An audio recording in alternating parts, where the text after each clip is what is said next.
Vegeta, what does the scouter say about their subscriber count?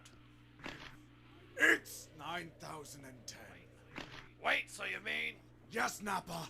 It's over. It's over? It's over 8,000! What eight? Wait, what? There is a story so strange in its implications that it defies ordinary classification. I don't care if you've been shooting children with out in the face all night. If you up, smash that motherfucking like button. I'm your host, Kronos. On my right is your boy Blue. What's up, fuckers? So as you can see, we're everybody's short. It's just me and Blue right now. Everybody else act like they got responsibilities and shit. Yeah, but hopefully you'll see old Ninja walk through the door shortly. I don't fucking know he's in the wind because he didn't message us back. So, but he should be back pretty soon. Maybe he got dusted like Thanos showed back up or some shit. Maybe. Oh, hold on. Talk for a second. Nah. This is hard for me to do two things at once. So yeah, we got Prodigy, or it's out there breaking more oaths, kind of reclaim his title. Stitch's out there being a future dad and shit. I'm like, what the fuck? Come on, man. You can't let the kid come first. It's all about the podcast. It's Wednesday. It's the audience. And then Odin is somewhere. We don't even know where he is. But it sounds like he might be here. Either that or we're being fucking robbed. Yeah. Hopefully it's the not the latter. Yeah, that would suck. I never understood that when people say like the latter. It's like, why didn't you just say the first thing? Because it sounds more fancy. Yeah, what the hell? The later. Actually, I think that was just came back getting somewhere in the car. Oh. All right, so listener of the week would be Allison Long. Thank you for listening so many times. First in the chat would be King Arthur, followed shortly by my friend Mike from the Core. Yes, we're on a skeleton crew, but it's still gonna be fun because we got shit to talk about. Yes. We've both been playing Borderlands. We'll just get into it right away. Yeah, let's dive on in. Yeah, Borderlands 3 dropped last Friday. I picked it up Thursday night. It was like 9 p.m. That's one of the good things about being on the West Coast is that we can pick up our games early. That's why I don't want GameStop to close. Yeah. Right?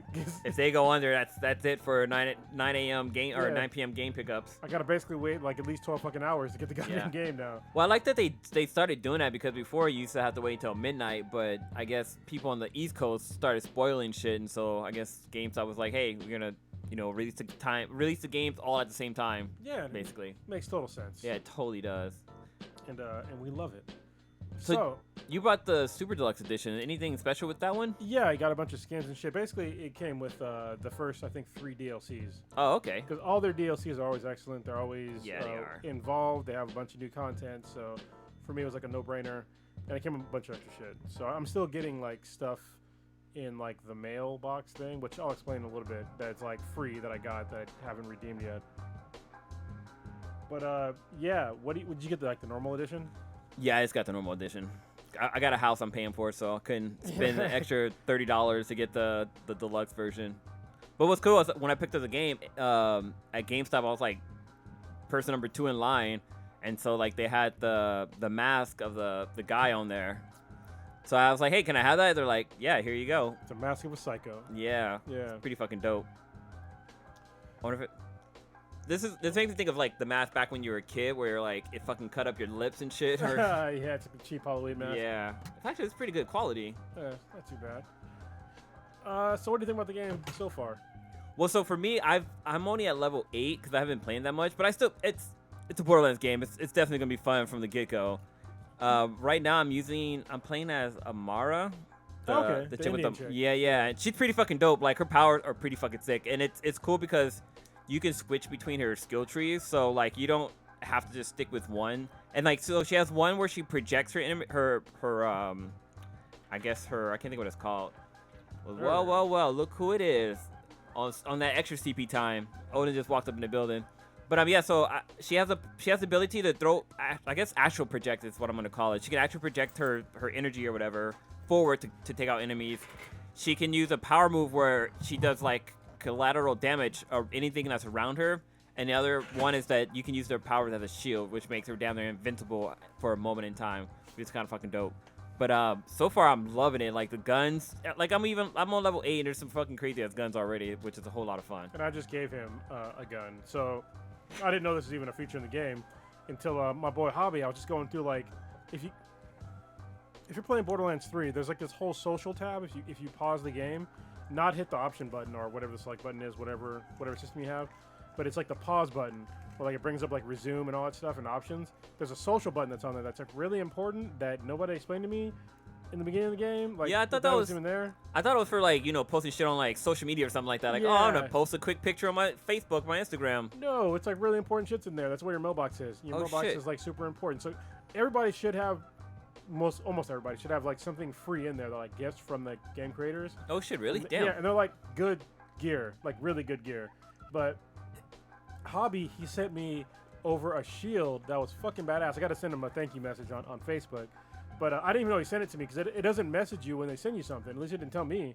But I got it, and then all of a sudden I looked at it and I was like, holy shit, this shield is badass. I didn't understand how cool it was until I actually started using it. So he gave me a shield. I forget what it's called, but basically, if my shield gets depleted all the way and like breaks, it'll immediately refill, like immediately, and then it's a 20-second cooldown. So basically, I have double the shields all the time within like a span of 20 seconds. That's fucking dope. So like say if somebody shoots me, they deplete my shields, and then it refills, right? I get this 20-second countdown timer that starts, right? So after that 20-second countdown, if somebody deletes their shield again, the same thing happens. Yo. So and the shield is like over 1,000. Damn. So it's like it's pretty legit. It does have a bunch of other stats too, but that's like the best one. So thank you very much. It was a legendary shield. Well, I know like one of my first weapons I got was this cool grenade. I'm not sure if everybody got the same grenade, but basically when you throw this grenade, it teleports to where it needs to go. So like the enemy doesn't have a chance to like run away from it. It just fucking like just goes straight there. It's fucking kind of cool. Yeah. Yeah, so Mike was laughing. Yeah, I literally had like over 40 guns. I'm pretty sure it was over 40. And I haven't even used them all. Like that are in my mailbox. Yeah, I'm still early in the game, so my backpack is like, I think I can hold like 10 items, so I'm dropping shit all the fucking time. But I try to hold on to it so I can get at least to like one of the vending machines so I can cash it out or whatever. But as I'm playing the game, like I have to drop weapons because there's something better that I come across. Well, once you get to Sanctuary, you can upgrade your SDU. Anyway, hold on. Well, let's bring Old Ninja into the conversation. How you doing, man? Yep. You set up already? Huh? No. I say you all ready? Yeah. You want to take a walk up the hill? Yeah, No well, parking? partially, I actually parked by Blue, but there was just like more traffic than I thought on my way here. Whatever. Just whatever. Here. Thoughts on the game, man? Borderlands. I have some positive and negatives, but obviously you're focused on the positive so far, so it's been fucking crazy. There's a lot of craziness in this game, like from the jump. Like if you pay attention to the names of the guns, some of them are just like pretty outlandish. A lot of them are cool. Usually the legendary guns, I guess for now, is the highest level guns, I guess. Those usually have the most like craziest names, and they do like the most. They're the craziest shit. Yeah, they do the most craziest perks or whatnot. Where to start? So you guys talked about the golden keys, yeah? Not yet. Not yet. We Okay. got Go ahead. So yeah, I got a bunch already. Piggybacking off of what Kronos was talking about, the golden keys. It's like a two-step process. You have to like join up with the gearboxes like Swift, like system or whatever it is. There's a shift. Yeah, shift whatever. You just set up an account like username, password, and then like you enter in like a code. There's a bunch of codes online. IGN posted, I think Game Informer posted, Polygon I think is posted, Facebook, their homepages, whatever. You put in the code and then like the key like shows up in your mailbox first. You have to accept the key in order to use it, and then you can go to when you get Sanctuary unlocked. You go there and then there's a chest. You can use a key at a time to get. And the first time I did it, I got this legendary grenade launcher where it throws a unicorn. And out of the butt of the unicorn is a rainbow.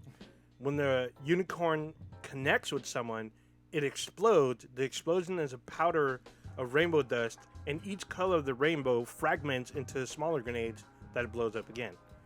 So I've been like, what the fuck? Yeah, this is insane for this game. So their guns are, almost all of them, except for like legendaries, are procedurally generated, and the amount of detail they went into like making these guns is pretty insane. Like, I just noticed the other day where I'm I had a Jacobs pistol that I used for like the longest time. But it's basically like a Jacobs pistol shotgun because it did like so much extra damage. And if you shot it like twice and you went to go reload, like literally you would just put in like 2 bullets. Like that much attention to detail on something that's procedurally generated. And I had another like torque weapon where it looked like basically like an engine. And so like it had like these valve lifters on the side that constantly moved like an engine, and then on the side there was like an exhaust on the opposite side and shit. Yeah. It was just like, it was crazy. So I guess that manufacturer, most of those weapons start like a car. Yeah. Like one of them I had was a push to start. So when you pick it up, you push the start button and it roars to life like an engine, and then you can shoot it. And there's other ones that like you pull like a lawnmower, so you rip the cord and it starts up like an engine, and then you're able to shoot it. And those weapons don't take ammo. They overheat. And then you're talking about children of the Vault, not torque weapons. I don't know who they were. All I know is that they perform pretty much the same. Where they don't take they don't take ammo. They take ammo. They don't. But- You have to reload. Yeah, but they cool down. It's like weird. Yeah, but they definitely take ammo. They don't have to reload. Yeah. But if you don't pay attention and you just keep shooting, the gun will break and then it's gone. Yeah. Oh no, I'm talking about the ones where you have to use a squirt gun to cool them down. Like yeah, that's Children of the the Vault. the same one. Yeah. If you I don't cool them down, you just keep shooting, they'll just break. Yeah, I haven't had them break. Usually I'd stop and like they usually use a squirt gun. Someone uses like a little salt shaker with water, so it like cools down and shit. It's fucking crazy. Yeah, I actually have a gun that does that. When if you use it too much, it starts to overheat. Luckily, I usually will switch weapons or something.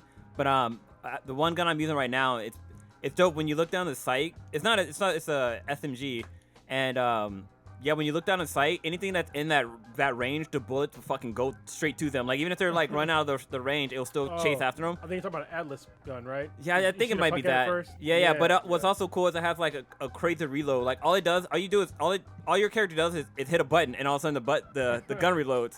There's no fucking like taking out bullets. You just hit a button and it reloads. But that's my favorite weapon that I've came across so far. Crazy. You know what fucks me up the most is that I forget that certain weapons have secondary fire. I forget about that too. Not all of them, but there'll be ones that will have secondary fire. If you read the description, or if you look at the little icon that shows a little like infinity sign or a circle with an arrow in it, it shows that you can switch.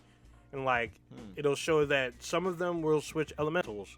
Some of them will switch to like underslung grenade launchers. Some will switch to like semi-fire to auto, like all kinds of crazy shit. I think the first weapon you get, at least for me, the first weapon I had, Yeah, it the had pistol. that. Yeah. So generally speaking, in the game, torque weapons, they sometimes have alternate fires. It's usually impact or sticky. Yeah. So they're basically like you're shooting grenades. Yeah. Right, and I had one weapon where it didn't tell you in this, so this is what's kind of sucks, but it kind of doesn't because you have to figure out your guns. But this gun, it didn't tell you in the description, but they had sticky grenades, but the sticky grenades wouldn't go off until you reloaded. And so I was like shooting them. I was like, it's doing a little bit of damage, like 2, 3, 4. I was like, but why aren't they exploding? Because usually it's like a timer. Yeah. They'll explode. But Yeah. so I had to wait. What is it? Jacobs guns usually don't have any sort of secondary fire. They just do a decent amount of damage and they reload fast and they shoot fast. Vladov weapons, if they have a secondary fire, it's usually like some sort of grenade or like a taser. Children of the Vault usually don't have any kind of secondary fire. Maliwan weapons usually switch between elemental types. Atlas, the alternate fire is usually a tag, so you shoot a puck out, and then the next thing happens is no matter where you shoot, it'll hit them. So that's just pretty cool. And I think, am I missing a maker? T-Door. Yeah, T-Door. They're like, so I'm Zane. So T-Door weapons are usually in my arsenal. T-Door weapons, when you don't reload, you just throw it up and away. And so what happens when you throw it away is like a variety of things. Like when it first happened, like it was just like I had the first one I got that was really good. You tossed it and it's basically like a fucking grenade, and then it spawned other grenades that came out of it. And so the damage that you do with the grenade when you throw it has to do with how many bullets you have left in the gun. So if you shoot once and you throw it, it does like all the damage that all the bullets are worth plus a little bit. And then I had like my favorite one right now is I have this one. It's called the Boo Plus. Yes, that gun's fucking dope. Dude, it causes fucking It's probably chaos. the best gun in the game I've seen so far. It's fucking chaos. So it does electrical damage, and so what happens is you shoot it, and then you throw it, and it becomes a turret. And then so when the turret runs out of bullets, it runs up against somebody and then suicides. Basically a little suicide bomber. But if you don't want it to just like suicide them, if you don't want it to be a turret, you can just throw the gun right at somebody and just fucking blow up like a grenade. So that one was like fucking, because you can throw multiple ones too. Like you can have like 4 fucking guns running around doing your fucking dirt for you. It's fucking funny. I have a legendary version or something like that. So it's a flamethrower.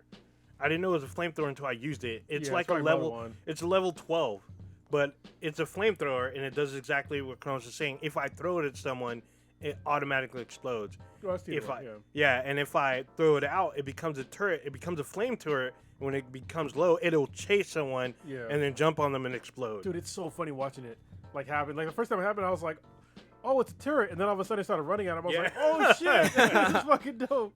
But it causes so much chaos. And then I had this one. I got this one Jacob's rifle. So usually Jacob's guns in general, there's nothing cool about them. I prefer them because they shoot really fast and they reload fast. But I have this one to where if you shoot bullets at them and you hit them, it spawns off 4 little grenades that blow up like right away. Yeah. And I was just like, dude, what the fuck? Like, that's another one that's just like pure chaos in the battlefield. So I was playing with Stitch like earlier, and he has a legendary grenade where if you throw it, whatever impact it makes, it shoots out money. Like its impact explosion is money, and if he kills them with it, more money pops out. Damn. So the initial hit is money, and if they die with it, more money pops out. So like, I went from like I think I started the match with like 8,000 money credits, whatever, and then like by the end of like, I don't know, maybe 20-30 minutes, I had like almost like 250,000 easily. Wow. What character are you playing with? I'm using the Beastmaster. Actually, I have 2 characters. I have a Siren and a Beastmaster.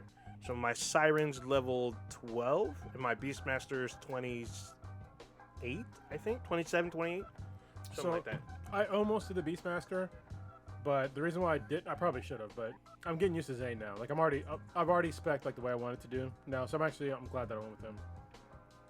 I went with Zane because you can use 2 action skills at the same time, but you sacrifice a grenade, so you can't use grenades at all with him. Well, traditionally use grenades.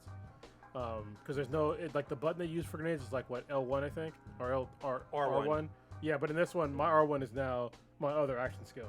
Yeah, it's your clone or whatever. Or well, no, you can pick whatever you want. You can use either like the big ass shield, the digiclone, or the drone. So I use the digiclone and the drone, and so I thought it was gonna suck because I was like, I love grenades in Borderlands, but it turns out that Zane has a skill to where if you shoot out bullets, like you have like a percentage of a chance to throw out a grenade with the bullet. So that's how I get around it. And I have T-door weapons that they're basically fucking grenades to me anyway. Awesome.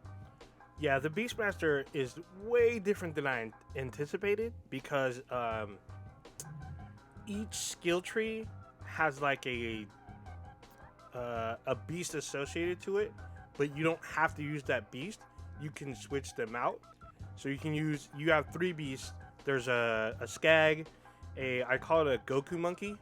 It's called, I forgot what they call them in the game. Oh, it's a Jabber? Yeah, the Jabber. There you go. Yeah. There's a Jabber. And then there's the little arachnid things. They call them something similar. Anarchid, something like that. It looks like a giant arachnid. So you can use them with any skill. However, their default skill gives you the chance to upgrade that particular beast. So I'm using the Goku monkey. So he has a weapon. So if I shoot at a target, he shoots at the target. And then when you upgrade him to either Beefcake and then Badass, when he's Badass, he pulls out a rocket launcher and he shoots it 4 times at a target when I command him to attack a target.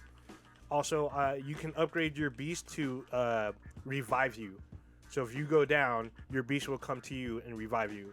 Do you still have the 50 seconds second chance with Beastmaster? I still have the It's just like it's as if you're playing with someone else, but it's your beast. So if I get second chance before my beast gets to me, I'm up. But if I'm like not around anything and my beast is still alive, it'll come to me and revive me, and I'm like, it's kind of interesting. Like all the characters seem to have like a secondary like entity that helps them kill things. Something. They all have something. Yeah. Also, what's cool about the Beastmaster is that like the Skag and the Arachnid type thing. If you're like in a base or like in a safe spot, they will puke up ammo. Eventually, like after like I don't know, maybe 5 to 7, 10 minutes, maybe it'll puke out a weapon. The Goku monkey doesn't do that. He just like make noises and like he carries a weapon. Like usually when I play with people who've never seen the Beastmaster, freak out that my beast has a gun.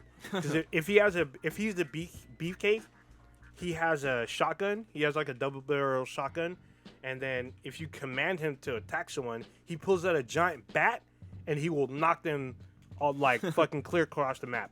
If it doesn't kill, they take initial damage. When they land, they take additional damage. So it's pretty fucking cool. But the best one so far is the rocket launcher beast, at least with the Goku one.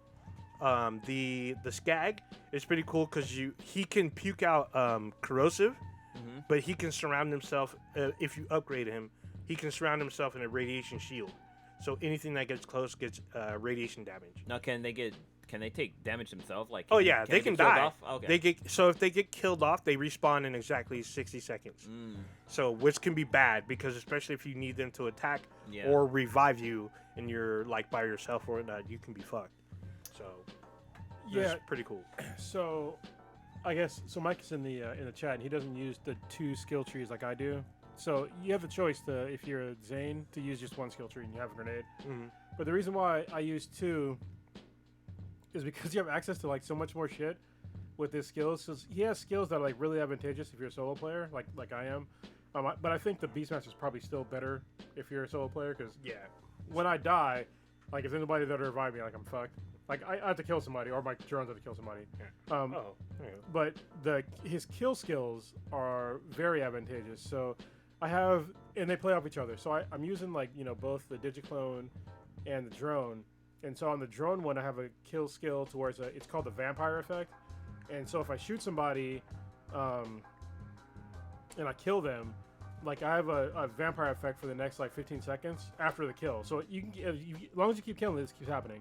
So when I shoot somebody, I get back a portion of the damage that I dealt back to me. So it heals me. And then on the Digiclone side, it's kind of similar to where if I kill somebody, it gives me increased weapon damage and health regeneration for 15 seconds. So those in combination are like pretty hard to beat. Plus, when the Digiclones are on the drone side, I can make my drone steal shields from somebody and then give it back to me. Oh shit! Like constantly. So it's like it's pretty hard to. And plus, with that shield that I have now, it's pretty fucking hard to kill me. So that shit comes in really handy.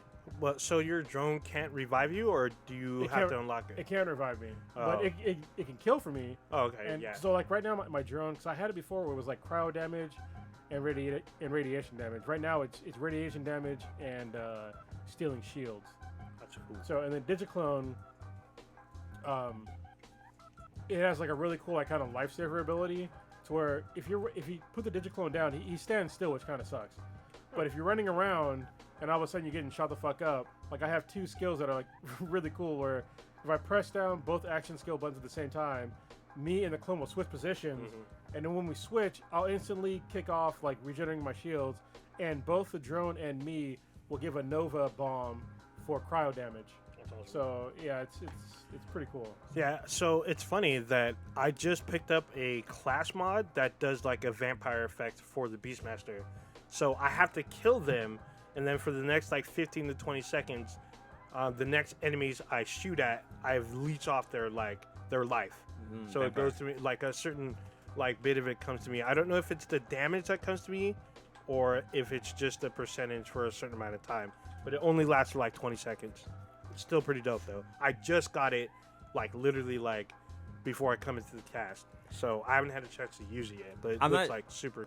I'm not sure if you guys seen this because at least I've seen one glitch in the game, and so at least with my character, whenever if I'm reloading and I go to do a melee move, it will teleport me to where the person is.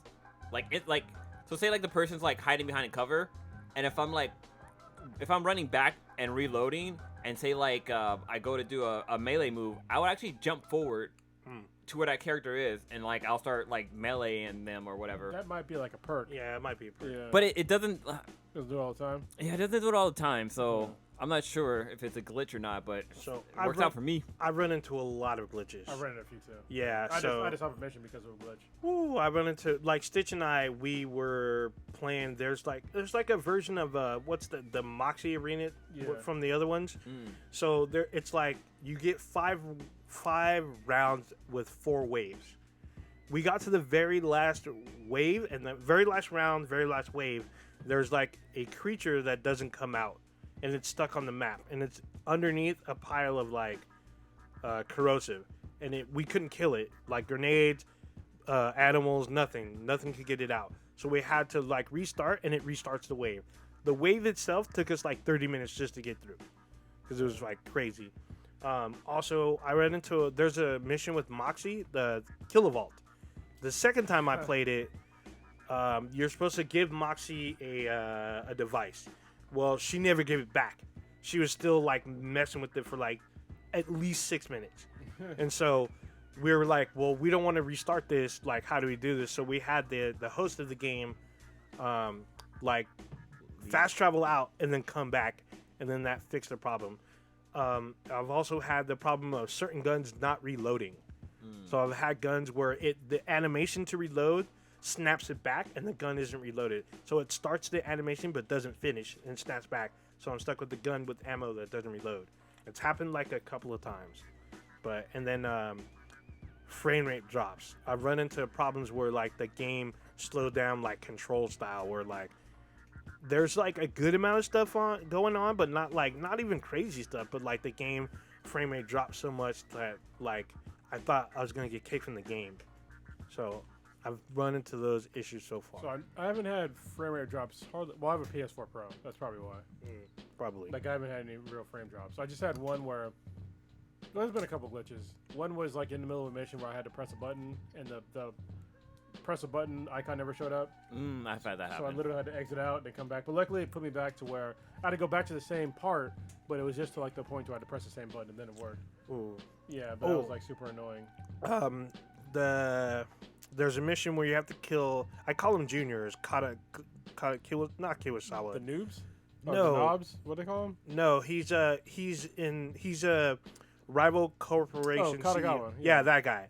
So the mission to kill him, I was playing this mission. When you died, you're supposed to respawn like just outside the elevator, but the game respawned us all the way back to the beginning. Yeah. So when you go to the beginning, we had to come all the way back and then sometimes fight our way through new enemies to get to the end. Wait, was it the Katagawa ball or actual Katagawa? It was the ball. Yeah, the ball. That for me, going solo was a motherfucker. Yeah, the ball was bad. Well, being able to be respawning all the way back to the beginning was a fucking motherfucker. Because, like, at least we didn't have to replay the whole thing, because it gives you a shortcut. It gives you an elevator that drops you down to the level where you take the next elevator down. But you still go back to the beginning. You still have to come through, and certain enemies will respawn. Like, a whole legion of them will respawn. And, like, if you die again, 1, you lose money. 2, you go back to the beginning and you got to fight your way. It became annoying. And, like, we opened the party up to where other people could help us. So it, like, kind of worked out. It took forever to kill him, though. Yeah, when I probably, it took me probably 5 or 6 times to beat him. And then it's funny because, like, when I eventually I was just like, fuck this guy. I put it down for a while, then I came back. This is how games work for me. I'll get mad at some kind of boss, and then I'll put the game down for a little while, and then I come back and I beat him, like, easy. So that's what happened. I put it down.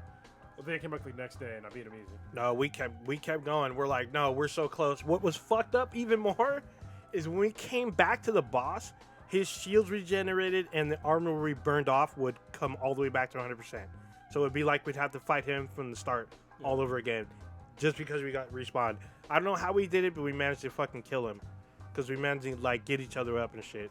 It worked out, but that was a huge glitch. I didn't even die. Well, I couldn't die once because there's some of the. This is what's the problem I have with part of this game, is that some of the bosses they don't have enough like peons spawning to help you out. Oh yeah. You know what I mean? Because when the peons spawn, it actually helps the character because if you happen to go down, you can kill the peons to get a second win.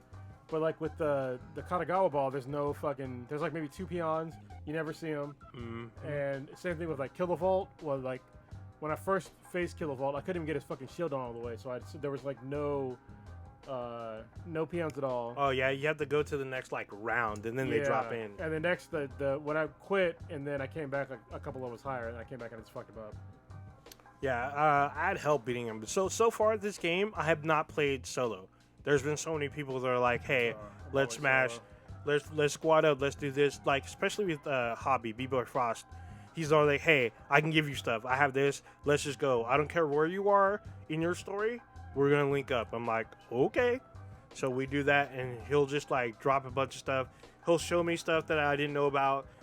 There's a bunch of hidden shit in this fucking game. Like, did you guys know there's a One Punch Man like reference in the game? That's why I've heard that there is. Yeah, so it's an enemy that you need to like force to come out. And when he comes out, he has one big ass arm and one little short arm. Oh yeah, I've seen that dude. And he does like a spin attack. If you get hit, you go down no matter what. Well, it's a badass psycho. Yeah, and so he has low health though. Once you kill him, you're supposed to get the shotgun that's called the One Pump Chump. It's a legendary shotgun that's supposed to do ridiculous damage. So the initial like damage is like maybe like 100 and something, but if you read the bottom, it says multiplied by like 1,001 something. There's also like other perks on it that multiplies the damage even more. So it's supposed to be a one-hit kill. There's only one shot in the chamber too, so it's supposed to do retarded damage. So we tried doing it, and he didn't drop the weapon. I was super pissed. But Well, you know you can go back and Yeah, do bosses, right? I know, Yeah. but still, I was hoping the first time we go, we would have got like the shotgun because I really wanted that shotgun. Well, I've gotten lucky because there's like some stuff I got in the game. Like I had the Mighty Firehawken, whatever. It's like some SMG that was like I gave it to Blue. He's gonna play with it probably tomorrow. But this game was like this weapon was so fucking OP when I first got it. It was like a level 8 gun, but I used it until I was like level 16 or maybe even higher than that because it just fucked people up. And like because it shoots like super fast and like 4-round burst. And then depending on the time of the day, it would be either cryo damage or fire damage. What the hell? Yeah, and it was just like it did insane amounts of damage. Yeah. I was just like, what the fuck? Like you'll see when you get it, you're like, dude, it's like a fucking cheat code.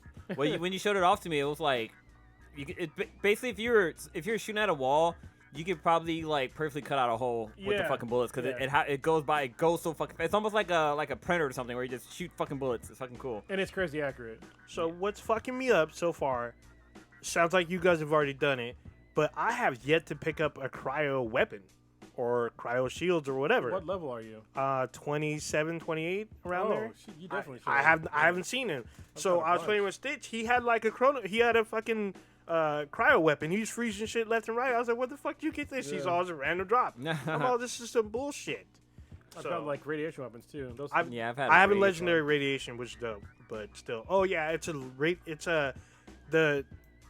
it's one of the like rocket launchers you get from killing Katagawa. yeah, see, I don't use rocket launchers in the game. Oh, Sorry, I love this one. I guess we should say this before. So the radiation weapons are like a new thing into the game. Mhm. It's because like before it was corrosion, fire, Acid. cryo. Was there and, cryo before? It was in the pre-sequel. Oh, was it okay, so- electric. Yeah, and Was it electric? electricity. Yeah. Yeah, I was always shocked. But there was never radiation. So radiation is cool because when you irradiate somebody, they damage everybody around them, and then when you kill them, they explode. It's awesome. Oh shit, that's So, fucking cool. Yeah. Well, one cool thing I noticed in this game, I'm not sure they had it in 2 and 1, but some of the psycho characters are females. Yeah, Like, did they have that Oh, yeah. in 2? No, it's the first time we had like Yeah. female characters. In Yeah, the because like game, I was enemies. playing and like she Well, ran up on me and shit like yeah. that. I was like, oh shit, well, it's a girl. like Yeah. peons versus bosses. Yeah, Yeah, We yeah. had bosses before, but not peons. Yeah, I thought that was pretty cool. I ran into I guess an Easter egg, something like that. It was Handsome Jackie. She's like a shorter version of Handsome Jack. She was like living in a cave underneath the not a cave, but it's like the dig site. It's on like a main mission. If you go off to the side, there's like a little hole, and she's like living in there. And like you kill her in the Zero, one of the characters from Borderlands 2. He talks about how she's an imposter and all this other stuff. You kill her. She drops a bunch of loot, but her loot was shit compared to what I already had. But it was still pretty interesting. She was still kind of like, she took a lot of damage. I was like, what the fuck? I mean, there's one. I'm still early in the game, but like, there's like like a troll that was running around that you could The fucking loot kill. trolls, Yeah, yeah. that shit was fucking awesome. But he was kind of hard to fucking kill. He was fast as fuck, but once he went down, it was just raining fucking weapons. And then so he dropped a whole bunch of weapons, but he also dropped a chest. And when I opened up that chest, another rain of fucking weapons went all over the place. It was fucking cool. Yeah, but see, that's why I like being the Beastmaster. Like, any enemy that's like fast moving, I can stick my beast on him and he'll like attack. He'll either run up or pull out his rocket or whatever he's got or puke on him, whatever. It's so good. I don't have to deal with him. At least not initially. I can come back to him and finish him off. Yeah, I gotta learn how to use my character more. Yeah, I've only used one skill tree so far. Right now, for the Beastmaster, there's the Stalker, where I can go invisible, and while I'm invisible, the next 3 shots are critical no matter where I hit them. So, and then I put like some kind of mod on or whatever, where while I'm invisible, every shot is critical. Yeah, so what's cool in the game, if you're playing it and you see another skill tree that you just want the perks from it, you can hit like the triangle button. I don't know what it would be. I think it's the Y button on the Xbox. Yeah, that's Y button. If you do that, you can manage your loadout, like your actual thing, and you can actually pick perks from a different skill tree. So you don't need to have just like, for me, I get 2 action skills, but I'm pretty sure everybody can use like perks from different skill trees. I believe so too. I just haven't put points on them. I'm just like, this Stalker one's pretty sick so far. But yeah, have you guys seen this is new to me, the upgrading the your vehicles by carjacking? Oh yeah. yeah, did it a bunch of times. Yeah, I got like hover shit and fucking. I have this one perk now where if I have like the little off-roader vehicle, and I boost, like blades come out of it. Oh, shit. Out of the front and the sides. Yeah. That's fucking fucking crazy. cool. Yeah, I haven't seen that yet. I've done like the truck where the front end's the scoop, but it's like the Mad Max type scoop with the chains and like whatnot. But then it has like blades in it, so every time you hit someone with it, it does retarded damage. Yeah. They make a few Mad Max references in the game too. Like They make all kinds of references. like in one this of the Psycho guys is like, "Oh, remember me." yeah. Yeah, he's all, you'll remember my name. Yeah, There's he- one. he fucking So dies before he some says of it. them, some of the psychos, when you kill them, they say Lieberman knows. Find Lieberman. I'm like, who the hell's Lieberman? What's Oh, this really? about? Yeah, I have no idea what that's about, but I'm just like, what the hell? Who is this Lieberman? This is probably something for later on, or it's just some random like joke or something. Maybe it's a Red Dead Redemption reference about that guy that you never find. Yeah. So I have no idea, but there's a lot of like crazy. I guess there's a Rick and Morty mission, which I I haven't done played yet. it. It's the Wick and Warty. Yeah, I haven't found it yet. They have portal guns. Oh, that's awesome. Yeah.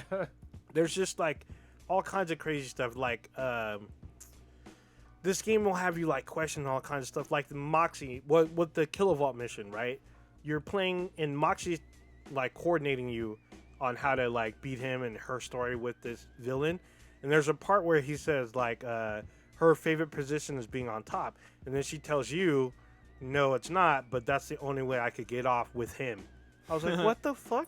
This game's fucking crazy. Like, I'm trying to shoot people, and she's telling me how she nuts, pretty much. Pretty much. It's funny because that's Ellie's mom. Oh, yeah, we were talking about that, and I'm just like, Ellie looks way older. I guess people were saying Ellie's shorter from part 2. I guess she used to be taller. I have no idea. I have part 2. I don't remember she's her. fat. She's white as shit. Yeah, she is. Yeah, she did. Like when I came across her, she did seem like she was shorter, but she also seemed like she was a little bit fatter too. She had shorter legs. I think it depends on which character you're using. Because some characters are taller. Well, I guess that's true. Oh, I guess if you're Tiny Tina, maybe. Well, you can't play as Tiny Tina in this game. Oh no, I'm talking about from part 2. If you're Tiny Tina, maybe she You seemed can't like play she as was Tiny Tina. in the second game. No. Oh, okay. You can play as the Necromancer, which I did. Okay, She was badass. She was tiny, but she was not Tiny Tina. okay, sure. I haven't even met Tiny Tina in this game yet. Oh, I have. She's I have grown not. up. Oh, What? She's making pizzas now. You'll see. That's crazy. Yeah. The She's only not one. making bombs anymore. No, well, you'll see. When I Oh, say pizzas, yeah. when I say pizzas, I mean bombs. Yeah. No, I have like the stowaway. I call her the stowaway. She's not a stowaway though. She's the Mara's Padawan, who always wants Not to a go. Mara. Oh, not Mara. It's Is it? It's the chick from the other game. Oh, Ara. Yeah, it's Maya. Maya's apprentice. But there's I forget her name. Yeah, But she's just Amara's like. the new siren. Yeah, she's just like, oh, I wanna go vault hunting with you. Why do I have to stay in the ship? Stuff like that. Something crazy happens and she gets super mad. So it's just been madness so far. So my question is, when you first started the game, they give you the option to select how you want your not your gameplay to be, but like if you're playing with other people, if you wanted the enemy to be dumbed down so they're at the same level as you, or you want the enemy to still be up high, but you get the higher experience. like points easy when you or play with normal. somebody else. No, let me make a distinction. Okay, it's not they're dumbed down.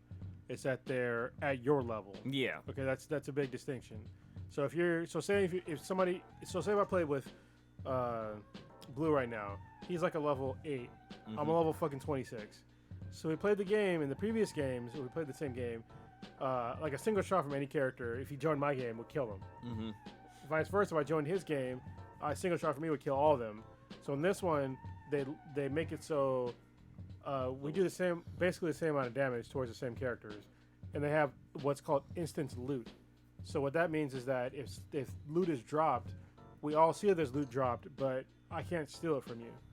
So if you pick up the weapon, I'll still see it there, and I'll pick it up, and it'll scale to me. So like your level 8 weapon, to me it'll look like a level 26 weapon. Yeah. I guess there's an exception to that, which is the weapon caches. Those are slightly different because they're not like a drop, but in the boxes there will be. If you're a lower character, they'll look like different weapons and sometimes different items altogether versus the higher. That's the same. It should be different. Oh yeah, so it's different versus like loot drops are usually the same. If you're playing, No, it's the weapons should always look different to each character depending on their level. oh yeah. But I'm talking about versus a loot drop versus a loot crate, like a weapon crate from. I keep seeing the Malawan like crates. When I go into it, I'm like, I ask other people, what does this look like to you? They're like, oh, this is a character mod. For me, it's a grenade. So if I pick it up, I can drop it for them. That's how instant loots work. Okay. So and it'll also be like the same. You'll see different shit, but it'll be at near to your level than Or- someone's character. So that's another question. Have you picked up stuff that's like way higher than your level?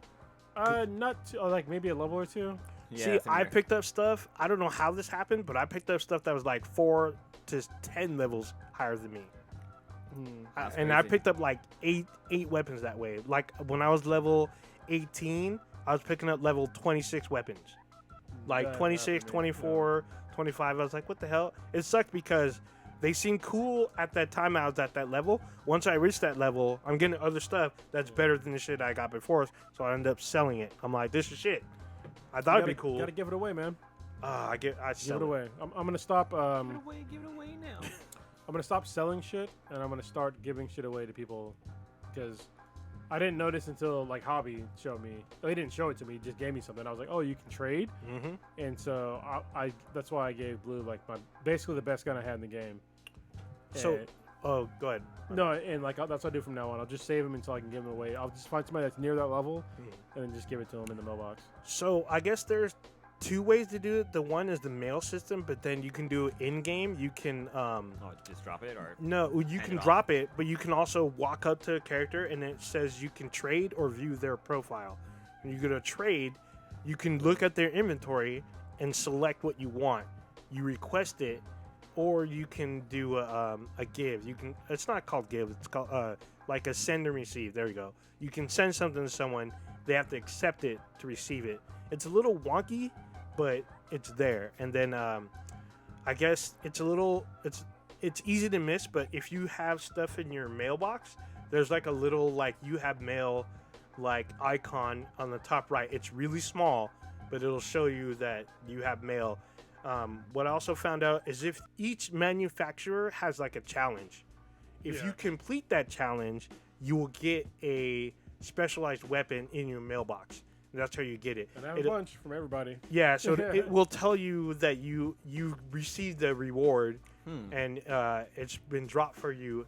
You need to check your mail and then accept it. It'll go in directly It's all into your fucking inventory. Amazon. yeah, it's literally just like that. It's like, oh, you've cool. gotten a reward, or it'll say like, hey, Doll Industries likes your service for using their weapons. They're giving you a reward. You go to your mail, there'll be like a new gun, and you can just drop it into your inventory. Just hit accept. Easy. Yeah, I need to check my mailbox because I've done a bunch of side quests, and I'm like, well, how come I get fucking anything? So maybe it's in my inbox. Well, and you also see the shit that I gave to you in there, and a bunch of other like free shit. Yeah. Also, if you defeat a boss, everyone gets like that boss specific weapon automatically in your inventory. Generally. That's almost like fucking like some shit from Ready Player One, like when they all fight somebody, I'll get it in their get the inbox or loot? some shit. Yeah. It's kind of fucking dope how they did that. There's still a bunch of shit I'm trying to figure out. So it's just like there's a bunch of shit in this game. I don't know how they crammed this in. And it's but- only been a week since the game came out, right? Yeah, but people have been like going hard. Apparently, a friend of mine said that there's people who already beat the game. Oh yeah. So I'm like, how the hell did that even happen? You have to be playing all day, every day. Yeah. Like literally 8 to 10 hours a day with maybe a half-hour break, like a job.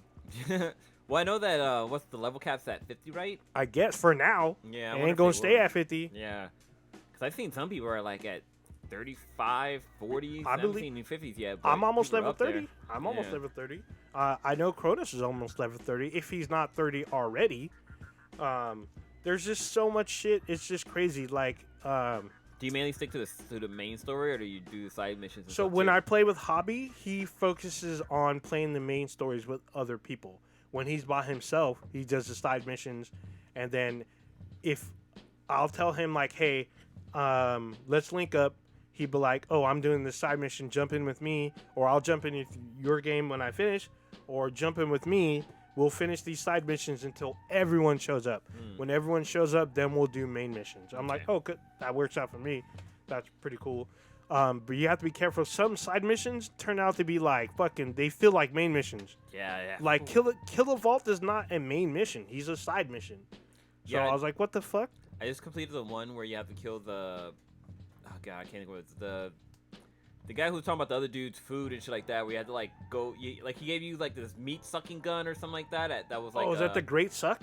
Yeah, I got the great suck, but like that mission took me a fucking while just because I had to like travel all the way to the other side of the fucking map to get to it. Yeah, I skipped that one.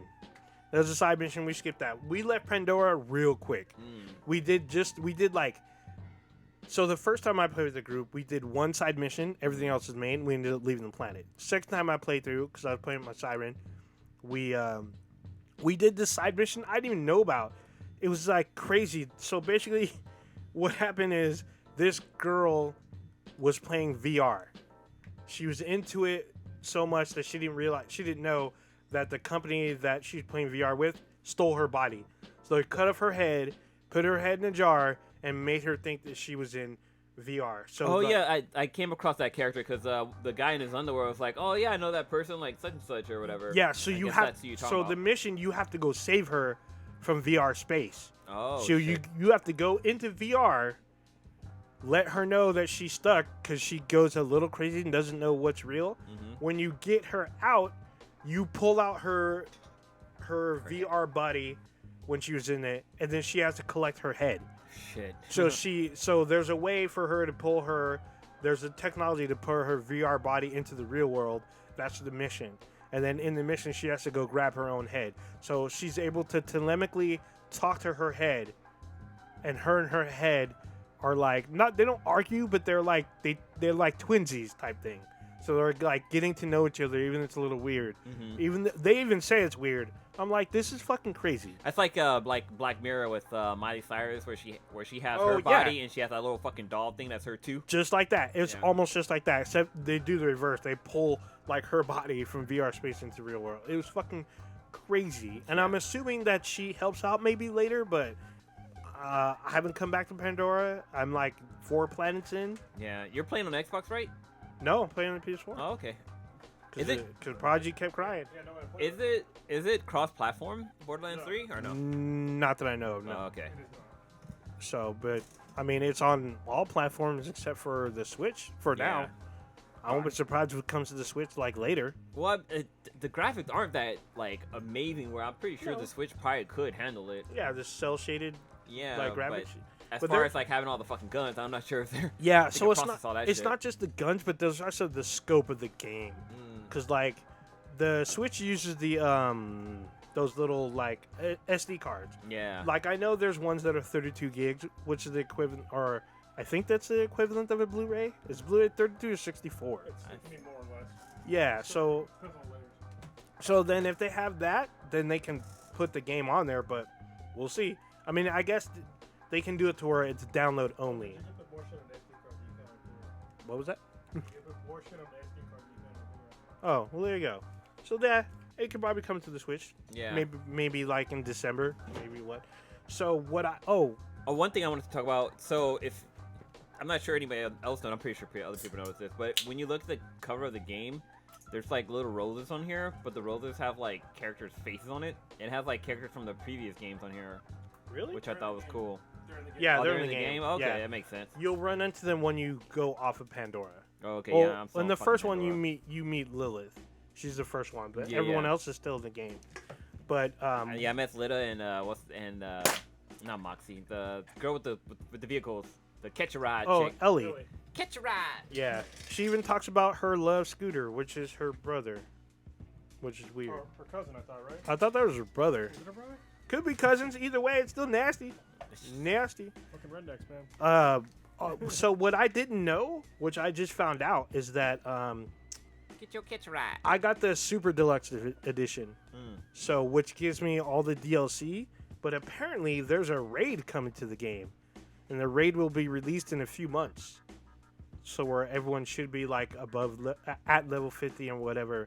But I guess there's a raid already in the game, and it'll be open to everyone. I guess in I want to say December, maybe January. So I guess be ready. Get all your stuff ready. Damn, we went deep on this, even though it's only been a week since the game fucking came out. This is the only thing I've been so doing. much fucking It's shit. really good. Like it's Yeah. they improved upon like there's been like really small improvements they made in the game. Like we talked about it a little bit in the previous podcast, but now that I'm playing it, like the movements are like way better. Oh yeah. Like I don't feel as slow. I feel way more mobile. One thing I forgot to add last time that I knew the game was gonna have is mantling. So you can, if you jump and there's a ledge, you can climb up on it. Oh yeah. Yeah. And so things are like much more three-dimensional than they were in previous games. Like way more three-dimensional. You know, one thing I have a problem with the game is sometimes your gun kind of blocks your view. Like it takes up like a large portion of your ban the fucking gun. yeah. It's like fuck it. Like it's hard to fucking see because the gun's in the fucking way. But nah. Usually that means the gun is gonna fucking do a whole lot of damage. Yeah, it's usually like a big ass scope. Yeah. Yeah, it's just like I get used to it. So Yeah.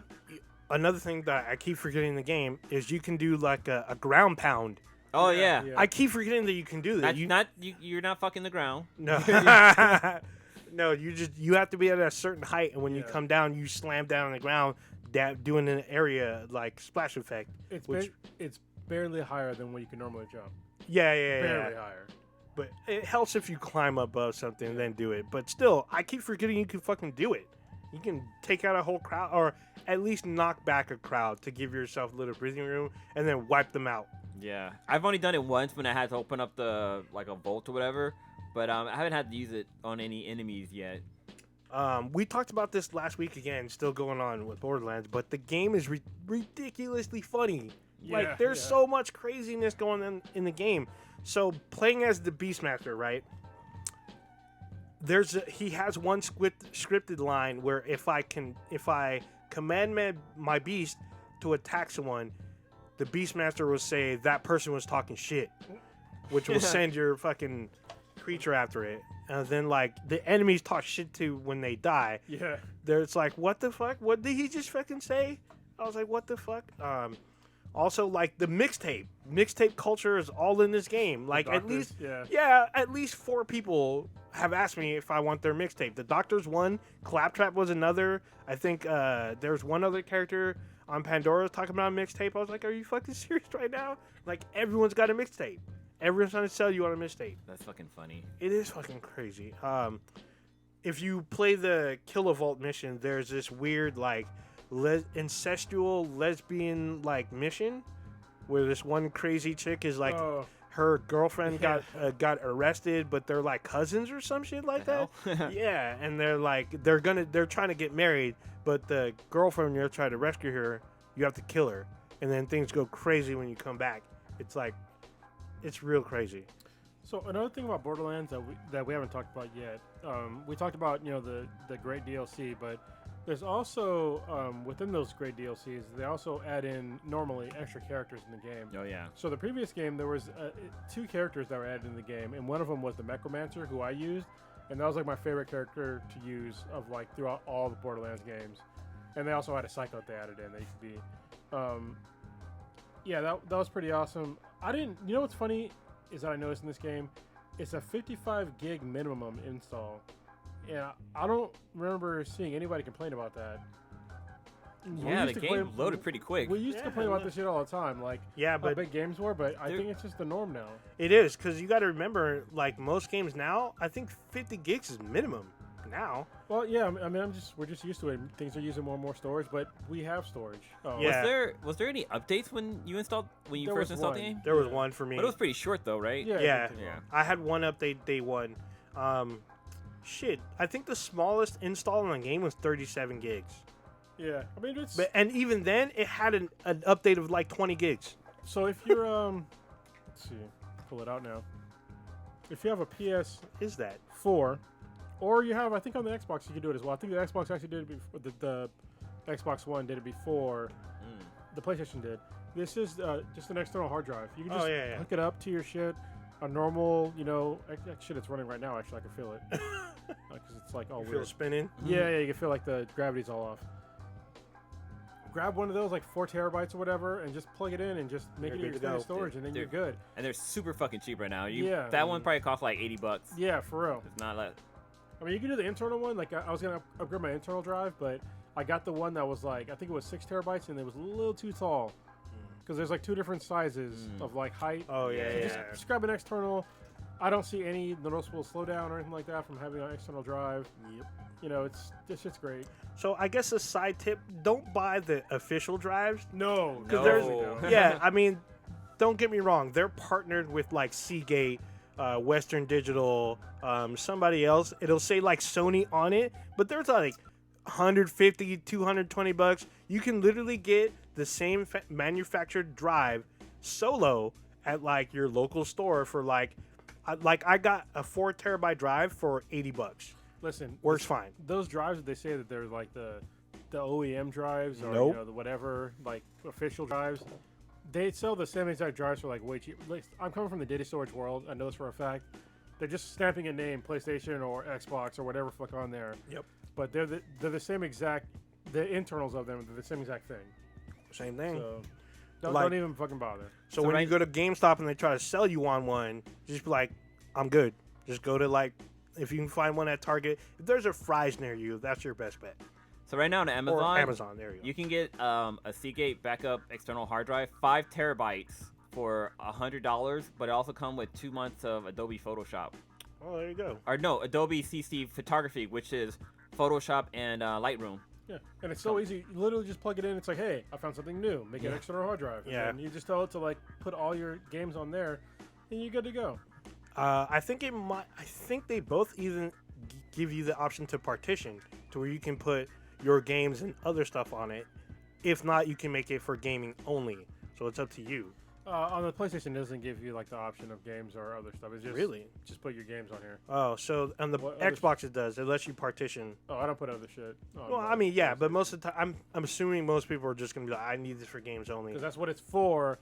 Xbox has learned this lesson. That's why they're in fucking last place. Just saying. Second to last. Yeah, Super Saiyan. They'll be last in this generation. They will. Guarantee it. I bet $100. I'll bet $5. Yo, was I bet unreasonable. 100. I mean, I'll bet 100 for real, but I'll be reasonable. I'll bet you $5. I bet $1 like fucking trading places. Oh, trading places. Yeah. A gentleman's bet. Gentleman's bet. There you go. All right. You guys want to keep talking about Borderlands 3 or you want to switch gears? No, because we have like a whole another week to play. Yeah, we got other shit. I Let's already get know. the rest of the cast too. Yeah, you gotta have them talk about it. So what Oh, else yeah, for would sure. you like to talk about. We didn't talk about 9/11 last week, did we? No, we did not. Wait, who? We totally That was a skipped over it. fucking Who's did it? 9/11, Oh no, we did not. which is kind of weird because it was like Did we not wasn't the cast day on of. 9/11? No, No, we did. was it the day of 9/11? Yeah, I think Yeah, we, last Wednesday Yeah, was we us. casted on 9/11. I put it on here to talk about it, but we were too busy talking about other Wait a stuff. minute, We just went it's- right on over I it. guess 7 days ago was 9/11. Yeah. I want to talk about it too. I just guess we didn't get around to it. Yeah. So obviously, I mean, I haven't forgotten because I know exactly where I was when it happened. So where were you guys at when 9/11 happened? Do you Asleep. remember? You were sleeping? Yeah. Oh, I guess it was kind of early. Yeah. huh? No. So actually, I was working for a private school in San Jose called Harker, and Oh, I know where that is. I was working the morning pickup, and like kids kept coming up to me and telling me like, "Oh, did you guys hear some buildings crash into the World Trade Center?" I'm like, Some planes. "Yeah." I was like, If "This- buildings crash these- anyway, that'd be very extreme. Like that would be extreme. But no, so I was like, yeah, whatever, kid. Like I wasn't really believing them. But then like parents were coming back to pick up their kids. Like they literally they closed the school that day, and I went back home because I only worked in the evenings because I worked in a boarding program. But yeah, I went back to my apartment and I was watching the news. It was on every channel. Every fucking channel was talking about it. But yeah, they were showing like the planes crashing into the buildings, and like I think later on that. I think I was there when the buildings actually came down. Like when they aired it on the news, I actually was able to see it live happen. But that was a fucking trip. That was really fucking trip. How about you, Ninja? I was on my way to work, and what was weird is normally I don't turn on the TV on my way to work. I normally just walk out, but there is Because back then you couldn't, right? Hmm? Were you like leaving your house or in your car? no. I was in my apartment, and I was Okay. about to walk out. All right. But so what it was, I had a stereo that was my alarm clock, right? So there's like this morning crew. I thought they were doing like a morning prank, but they had a serious tone. So I'm like, this has got to be like fake. There's got to be some kind of prank. So I go out in the living room, turn on the TV, and as I turn on the TV, the second plane hits the second tower. Like, and then when I was watching it, there's a guy on a roof.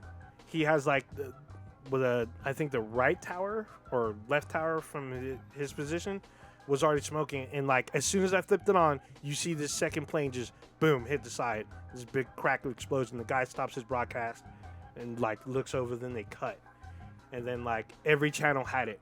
Every single channel was focused on this, and they were talking about updates of these two other planes. Like one was on its way to where they thought was the White House at the time, and the other one was being tracked over Pennsylvania when I was leaving. That one got shot down. Yeah, so as far as I'm concerned, people say like it's a conspiracy theory, but no, fuck, it's not. yeah, That so shit got shot down. I was living with our poor homie Quan at the time, so I woke him up. Hey, we're under attack, and then I left. Wake your ass up. Motherfuckers are dying. Yeah, pretty We're- much. We're under attack. I gotta go to work. Yeah, that's literally what I did. But what's so crazy Literally about that day is they grounded all the airplanes. Like Oh yeah. there was no planes in the sky whatsoever. So if you were in flight, you were immediately redirected somewhere. Like you instantly had to land. Yeah. So when 9/11 happened for me, it's pretty crazy because I was in the Marine Corps, and so I was doing this thing they call it the police shed, which is weird because basically you're fucking landscaping. All right. So you're basically making sure that whatever area that you live in looks nice. And so normally, like, when we get up and we'd like cut weeds, fucking mow the lawns, all that shit.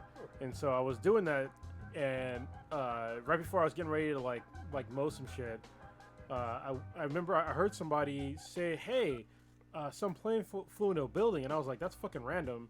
And then I went to what's called the what do they call it? It's the duty shed, and the duty shed is basically so any like Marine Corps base. 24 hours a day there's somebody on duty that's like ready for basically like whatever, so like especially overnight, so like What do you mean by whatever? so Like, overnight what happens is, so like typical day in the Marine Corps is like you work your normal job, then you get off of work, and then people go on what's called duty. So it's like after hours where there's like somebody always on duty if something happens. So like say if somebody gets sick, somebody gets in trouble out in town, somebody is restricted to the barracks, like somebody on duty has to make sure that the person that is restricted to barracks is still there. somebody that gets in trouble out in town, you have to take care of them. It's like all this shit that happens. You have to make sure that there's somebody always on duty, just to take care of like a bunch of like admin shit and like real world shit. Because it was like early in the morning, right? Mm-hmm. And so I went for us, because where you were out of the country, right? No, I wasn't. I was in California. I was in Camp Pendleton. And so I remember hearing about like a plane fighting into a building. So I went to the duty shed, which is like, it was basically our headquarters. And I went to go talk to the officer of the day, because there has to be like an officer and a staff sergeant and all that stuff, and they're like on duty. So I went to go to the officer of the day, and I was like, hey, what's going on? I heard like a plane flew into a building. He's like, yeah, it was crazy. And like, as he was talking, we're looking at the TV, and that's when, same thing, I saw the second plane hit the building, and I was like, oh shit, this isn't random. Like, what the fuck? Like, immediately I was thinking, shit, like this isn't random anymore. And then the entire base got locked down. Like, you couldn't get in or out of the base at all. So I was like, fuck. Like, real shit's happening. Yeah, real shit's happening. And I was like, I guess we're going to war. I was like, what the fuck? And yeah, that day was fucking totally crazy for me. Because, yeah, I think for like at least a solid day, maybe even 48 hours, nobody was allowed to leave or enter the base. And so for me, like a lot of my friends, they had like families. Mm-hmm. Oh shit! And they couldn't go see their families. They couldn't, they could call them, but they couldn't go see them. Damn. And one of my really good friends in the Marine Corps, his name was Dave. I won't give his last name, but he had 2 kids at the Dave's time. not here, man. And a wife. And I was just like, he couldn't go see his wife and his kids and shit. Yeah, that's gotta be And fucking stressful. actually, was he even on the base yet? But it was just like, it was totally crazy. Where like people couldn't leave or come back. So yeah, that's how 9/11 started for me. And then obviously I was part of like the wars that came after that. And it was just like, it was insanity that happened on the base. The Marines were just like, all right, we guess we're going to war, and everybody just got ready to fucking go do their shit, and we went and did it. But yeah, it was a fucked up day. Oh, fuck, what was I thinking Fucked about? up day. I think it's interesting how like because there was a verse in Biggie's song Notorious B.I.G. where he goes, we're gonna go blow up like the World Trade, and like after 9/11 happened, like radio stations will bleep out that part. Like they would cut that part out completely, and I thought that was interesting. But like, when he makes reference about that, he talks about where somebody tried to like blow up the World Trade. Where it was in a van, right? Like a van with a bunch of explosives. Timothy McVeigh. No, that's not Timothy McVeigh. That was Oklahoma City. It was in the basement. They tried to blow it up from the bottom. Okay, yeah. Yeah, but it didn't work. It just got damaged. But yeah, it was another crazy day. But nothing fell down. But yeah, it was unfortunate that after that happened that we went on these basically forever wars, and it's just like just a waste of fucking money. To me, somebody that's been in the wars, just like to me, it's a fucking waste of money. It's interesting because on the news they were talking about how like this happened it happened so long ago that there's firefighters who died like trying to help people when the accident or when the tragedy happened. Yeah. That their kids are now firefighters, like they were at the age where they're rolled into the fire department just to follow in their parents' footsteps. Well, the fucked up part is that they kept trying to put off like the actual fun, because like a bunch of them got cancer and all kinds of fucked up diseases from like all the asbestos the debris. and shit. Yeah, and like the Congress was trying to like put off like funding the 9/11 like funding bill. Yeah, to like take care of these people. It's like all those first responders and people that were affected by all this fucked up shit, and I was like, that's disgusting, man. Like, to you to try to sit there and use that as like a leverage tool, because they keep trying to add in shit into the bill for the people that are affected by 9/11. They're tossing all this other bullshit. It's like, listen, this is for people that like are giving up their lives and dying really sad deaths by trying to save lives for 9/11, and you're just trying to like pull strings to like toss in like some lobbyist bill and with that shit. It's like, it's really fucked up. People are fucking creeps, man. Yeah, dancing around in circles to like, instead of paying the piper, pretty much. I just remember like within that week, like there's people that were at ground zero that survived that told their story. They were saying like how they're on like, I don't know, 30 floors up or something, but managed to make it to the bottom. But they were saying there's people that were jumping out to escape the fire. I watched it. I watched people jump out of the. I didn't see that. I was like, that's crazy. Like, what makes you think you're gonna survive a 30-foot, like 30-story drop? Not 30-foot, 30 stories. If you got to get burned to death, I guess. But would you rather be burned to death, which is like a terrible death, or just fall and then pretty much die instantly? I think at that height you'd probably black out before you hit the ground. No, you'd be all right. I just thought of a fucking plane before, way higher than that. Okay. You're not gonna black out. I probably would because I'm like, I'm about to die. And then hit the ground, splat.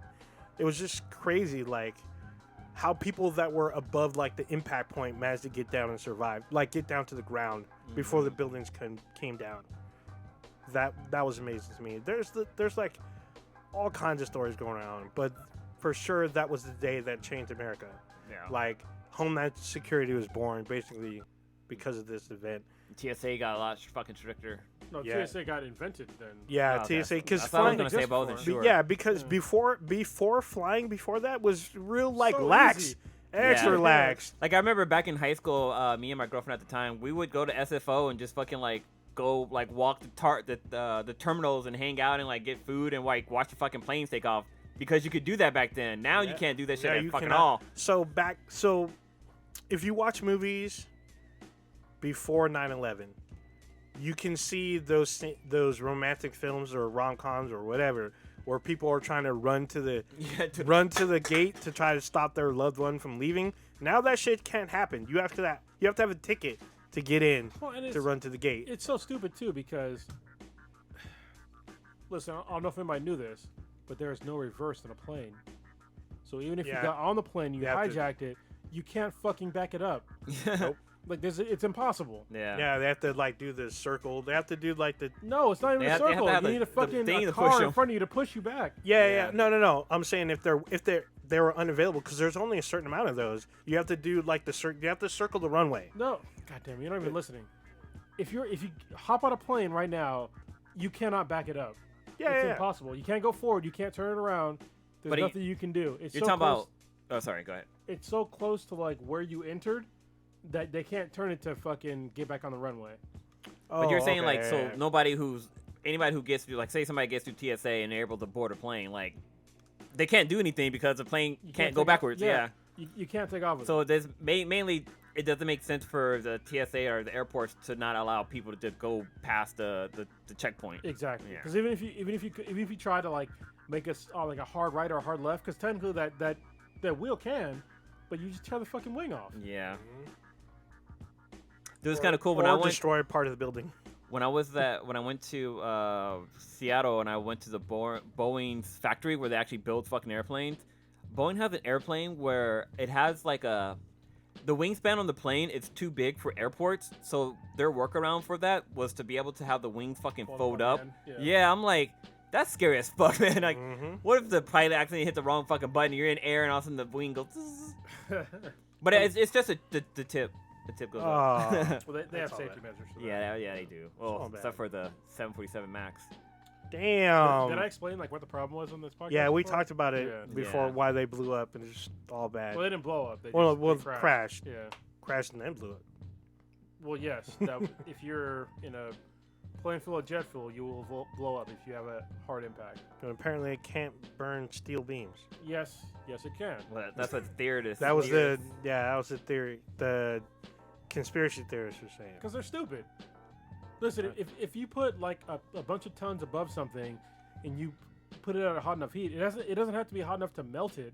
But if you have like I don't know, fucking 1,000 tons above you, Mm-hmm. you know that will eventually warp it, and that's all you need. Yeah, failure. So it doesn't need to. It just needs to be warped so where that weight crashes all down like a Jenga fucking puzzle. Well, and the same stupid ass people that say, "Oh, it was an inside job. They blew up the buildings." It's like, why didn't they just blow it up?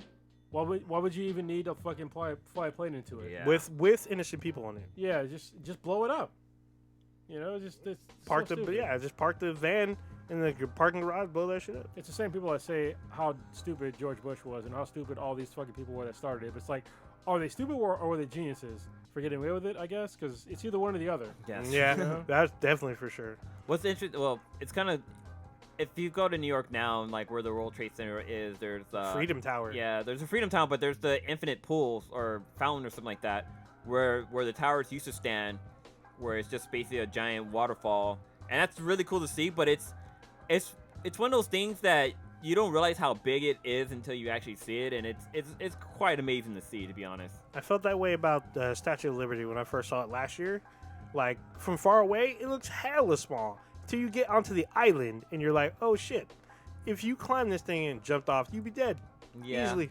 I was a little underwhelmed when I saw the Statue of Liberty, but Grand Central Station was like, that place was fucking magical. Grand Central Terminal. Or terminal. How dare you? That place. I had a job there once. There's too many people there. I mean, it's just, I'm like, dude, this is just like hella people trying to get to work or home. I just want pizza. So, but yeah, that's BTI remembering 9/11. Yeah, shitty day. All right, let's move on. Can we talk about? I kind of want to go on the same, not the same, but still on a downer side of. Have you guys seen these Sandy Hook? I guess it's a group, the Sandy Hook Promise. They're doing PSAs, and I've seen other ones about school shootings. No, but a PSA is not. I mean, I know it's the PSA. It's like weird because it's like, well, they're trying to tell folks that there are signs to look for a possible shooter before like they actually do the deed. But it's like that's not necessarily true. Just because there's a kid who's the loner doesn't necessarily mean he's going to shoot at the school. But I guess, I mean, on one of the PSAs they show a kid being bullied.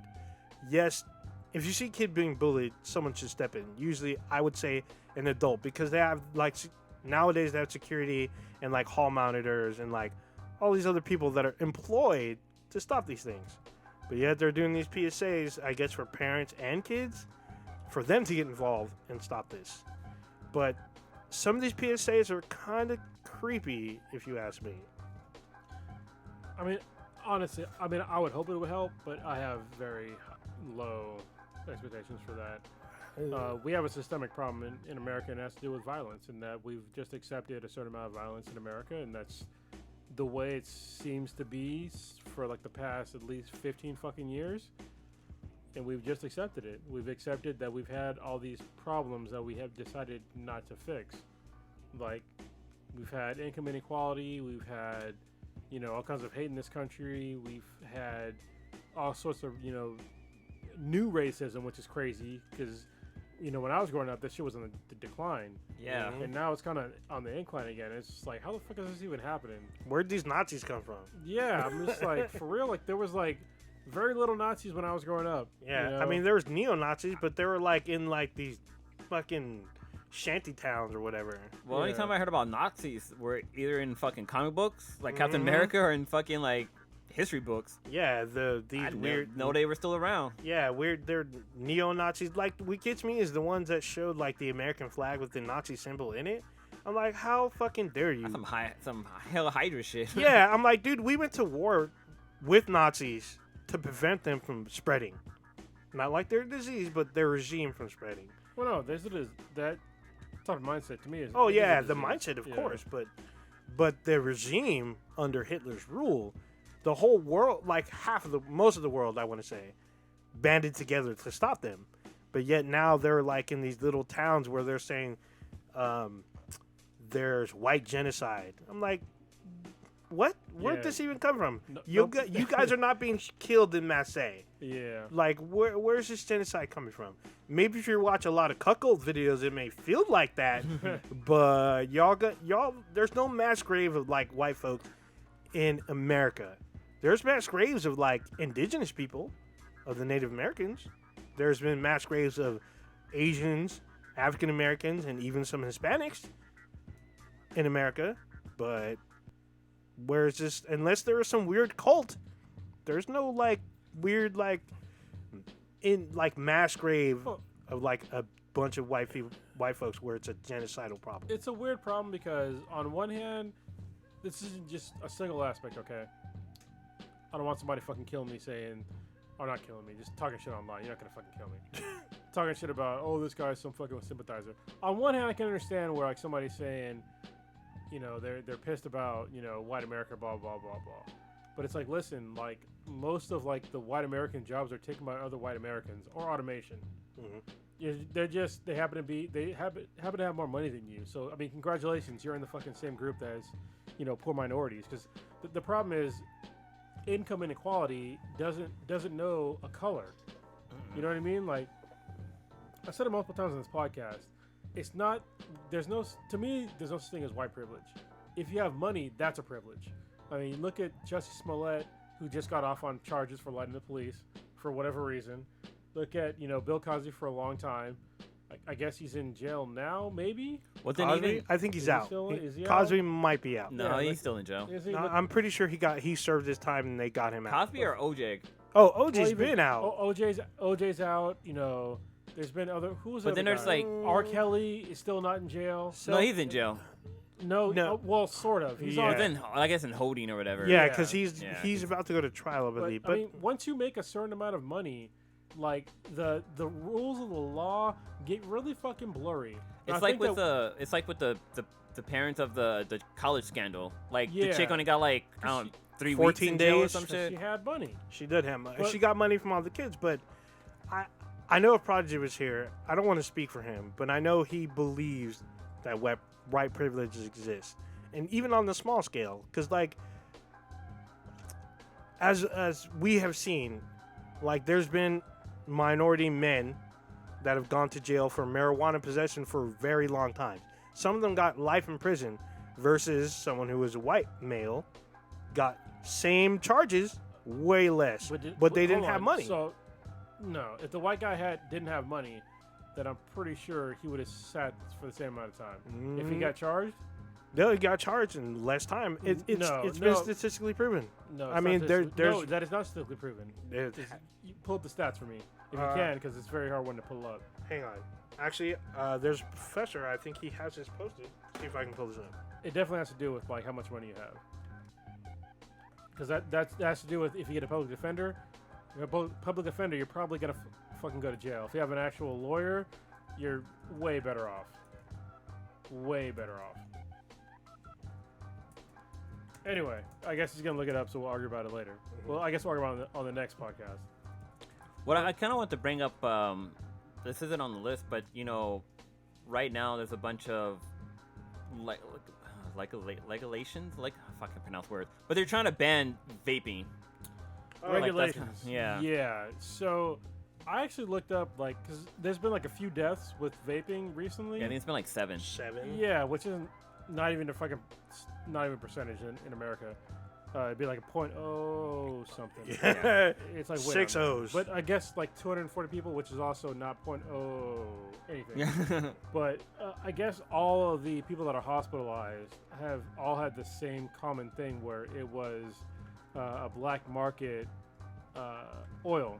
Yeah. It wasn't anything that was bought through legal means.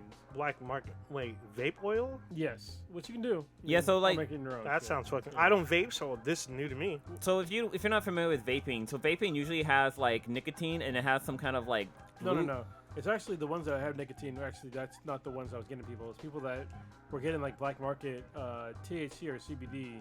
Oh, so they weren't doing nicotine From what I've vaping. They were read, using no. cannabis. Yeah, and it was all ones that were Interesting. black market shit. Yeah. Yeah, because with THC, usually there will be some kind of vegetable oil base. I can't think of what it's It's call. kind of like vitamin E, but that was even kind of speculative too. Yeah, but so basically the vegetable oil, or it has a name, but I can't think what it's called. But that gives you that cloud of smoke that you get whenever you breathe in and you exhale. You get that cloud. So usually a mixture between the two. You kind of want an even blend to get a good hit and still get that cool vaping. So when you see people do tricks on YouTubes and whatever, blowing down the vapor and they're doing fucking donuts or They're tornadoes, some shit like that. So much fucking smoke. Yeah, It's that's because dude. it's super high in in more oil than it is with the nicotine or whatever. Let me see what the ingredients are for vaping. But no, so They vary. the reason why I bring it up is because they're talking about oh, we need to ban vaping, we need to ban vaping, but it's there's still fucking cigarettes out there. Yeah. You need to focus on banning that. Well, and in California, they're banning. They're trying to ban flavored e-cigarettes, but it's people pretend that all of a sudden once you hit a certain age that you don't want anything sweet or tasting good anymore. Yeah, All of a sudden you just need some bitter shit in your life. But at the same time, I can still get whipped cream flavored fucking vodka. I can get green apple fucking flavored vodka. That's all just fucking sugar. Well, you get flavored cigarettes and shit too. Yeah, it's just I think that part of this is a ploy by the tobacco industry. like the traditional tobacco industry. But I mean, it might have some merit, but from what I've like been researching so far, it seems to be like first of all a very small percentage, and from what I've seen, it was like some black market shit. So Yeah. it might maybe something later. I always reserve my right to change my mind, but so far it doesn't seem like anything that's of note. I think it's just some new bandwagon people are trying to hop on. And then like also a lot of people don't know that you can buy like vaping cartridges that have 0 nicotine. Cause like when it first came out, I like bought some stuff for my mom, and I wanted to try it out just out of curiosity. And yeah, you can buy vaping oils that doesn't have any nicotine in it. It's just basically just blowing smoke is all you're fucking doing. But there's that option out there too if you want to just I guess fucking play around with it or some shit. But why would you want to do that? You're just fucking up your lungs anyway. I'm trying to see what are the ingredients for vaping. I guess you can make your own using CBD, because my roommate did it. He made some butter and then used the oil and then he put it in your... Can you make it in a crock pot? Yes. Yeah, you like basically take the cannabis and you soak it in the oil and you like throw it in a crock pot for like hours a day or something. Yeah, it was like hours. He did it for like, I want to say 20 hours maybe. I think he did it overnight, something like that. Yeah, it's pretty crazy. Should we move on? Oh, can we talk about some entertainment stuff? Go for it. So, y'all see that this new unbundling stuff is still going. We have a new streaming service coming by NBC Universal. It's called officially Peacock. What the hell? Yes. Well, that makes sense since they are the They Peacock are the Peacock, network, but I mean, who would name their streaming service Peacock? I'm just saying. But with the, I don't know how long this has been announced, but with the announcement of this, there's an announcement of a Battlestar Galactica reboot with the showrunner from Mr. Robot heading the series, a Saved by the Bell reboot, The fuck? and then a Punky Brewster reboot. Oh, I'm down with that. I mean, yeah, I was like, I guess Soleil Moon Frye, who's been rumored to come back, but not obviously not as Punky Brewster, maybe as like a The hell? some kind. She's gonna be involved somehow. How I can don't you know not how. be Punky Brewster when you used to be Punky Brewster? Well, she's older. She's like a mom. She's like 45. Or Well, she can like take the place of like the grandfather. Or maybe she could be the adopts mom. a kid or She something. could be Punky's mom. Yeah. Or well, even though Punky's an orphan, so maybe she is on the search for the new Punky. Maybe. Maybe. It's funny because in the show, Punky is not her actual real name. Her real name's like Nancy or some shit like that. What? Some super. She chose Punky. She chose to be called Punky. But, I mean, another streaming service, more reboots, more stuff that you gotta. Because these shows will be exclusive to the streaming service. Oh, her name was Penelope. There it is. Penelope Brewster, but she went by Punky. She will be a Punky. There you go. I remember the animated show they had for Punky Brewster. Oh, that's right. Yeah, and she Yeah, had that fucking like. she had a Saturday alien or morning something? cartoon. She had a Saturday morning cartoon. I totally forgot about that shit. Damn, it ran for 4 seasons. Original show. Really? Yeah, doesn't have the animation on here yet. That's crazy. And her fucking dog and oh yeah, that's right, the black girl from Punky Brewster. Oh, her friend? She was like Oh. season 2, wasn't she? Yeah, I'm trying to think of her name. I mean, it's just. I Oh. guess it's kind of okay, but I mean, you really gonna Oh damn, she's fine as hell. subscribe? What the fuck? Sherry Johnson's her name. Cherry? Oh. Yeah, is she on something else right now? Yeah, what is it? What she's doing? But yeah, I mean, this is another service. They want you to pay monthly or whatnot. I mean, I think someone needs to come up and like do like the all-in-one kind of bundle, like Disney Plus, Hulu. I mean, it might be weird, but in order for you to pay like one monthly fee and get all these streaming services all under one umbrella. you know, all that is just fucking Comcast. That's basically where we're going back to. I guess, but I remember these streaming services have exclusive content, quote unquote. I mean, Disney Plus. I mean, they've announced some of the old like classics, like the Well, '90s. Network TV No, had get outta here. fucking Well, then no, the exclusive shows on their. yeah, that's true. But I'm talking about like there's stuff on CBS All Access you can only watch there, where you can't watch on CBS. Like Star Trek Discovery. Like Star Trek Discovery being Yeah. one. Also, Twilight Zone being the other, even though you can watch the first episode on YouTube. Actually, everything the first else- 2 episodes are on there. Oh, even better. But the rest of it, CBS All Access. I know Disney Plus announced like the original Gargoyles and the '90s X-Men cartoon are all going to be on Disney Plus. Spider-Man's gonna be in there too. Oh yeah, them too. Spider-Man, Yeah. the '90s Spider-Man. Yeah. '90s Spider-Man cartoon will be on there as well, like day one. Spider-Man. So it should be interesting to see. But I mean, now NBC's trying to dip their stuck in this. I can't kind of jump back to the Spider-Man thing. I think, hopefully I'm saying this right, but I think for the Spider-Man intro music, there's no words at all. That it's just all guitar sound. Maybe. Even though like when I think about it, I always thought it says like radioactive Spider-Man, but it doesn't say that. There's no words in it at all. Oh, I think maybe it was the original. maybe there's a synthesized version of the voice with the guitar. Maybe. I don't remember. I know you can watch it on YouTube though. They actually Yeah. have the intro on there. That cartoon was a fucking bomb. Yeah, it's interesting to see Venom on there. Like, cause he was relatively new. Well, let's see. Hold on. Give me a second. Are we about to watch this? Are you about to be Is this just? the So original? I was talking about the '80s one. The Oh, 80s one. 80s one. I remember this is one from the 60s. So I Yeah, the think one Oh. with the '60s was like Spider-Man and Super Friends or something like that. Spider-Man and His Amazing Friends, Oh, this is Yeah. the old one. Hold on, let's see. porno style. Jesus Christ. Fuck. Yes. That one had lyrics, but the '80s one doesn't. The one that I remember. That's what I remember. Yeah, but no. So I'm talking about this one. So look up Spider-Man. Oh, I guess it's '90s. Oh, Yeah, no, this 91. this is the song that I knew. Yeah, but if So- you the '90s one, it doesn't have any words in it at all, but it's all guitar. Oh, It's the same, yeah, same thing with the X-Men intro. But I always The- remember that there's fucking words or whatever. No, I think only the '60s one did, and the X-Men intro is all music. It's all instrumental too. There's no lyrics that I remember.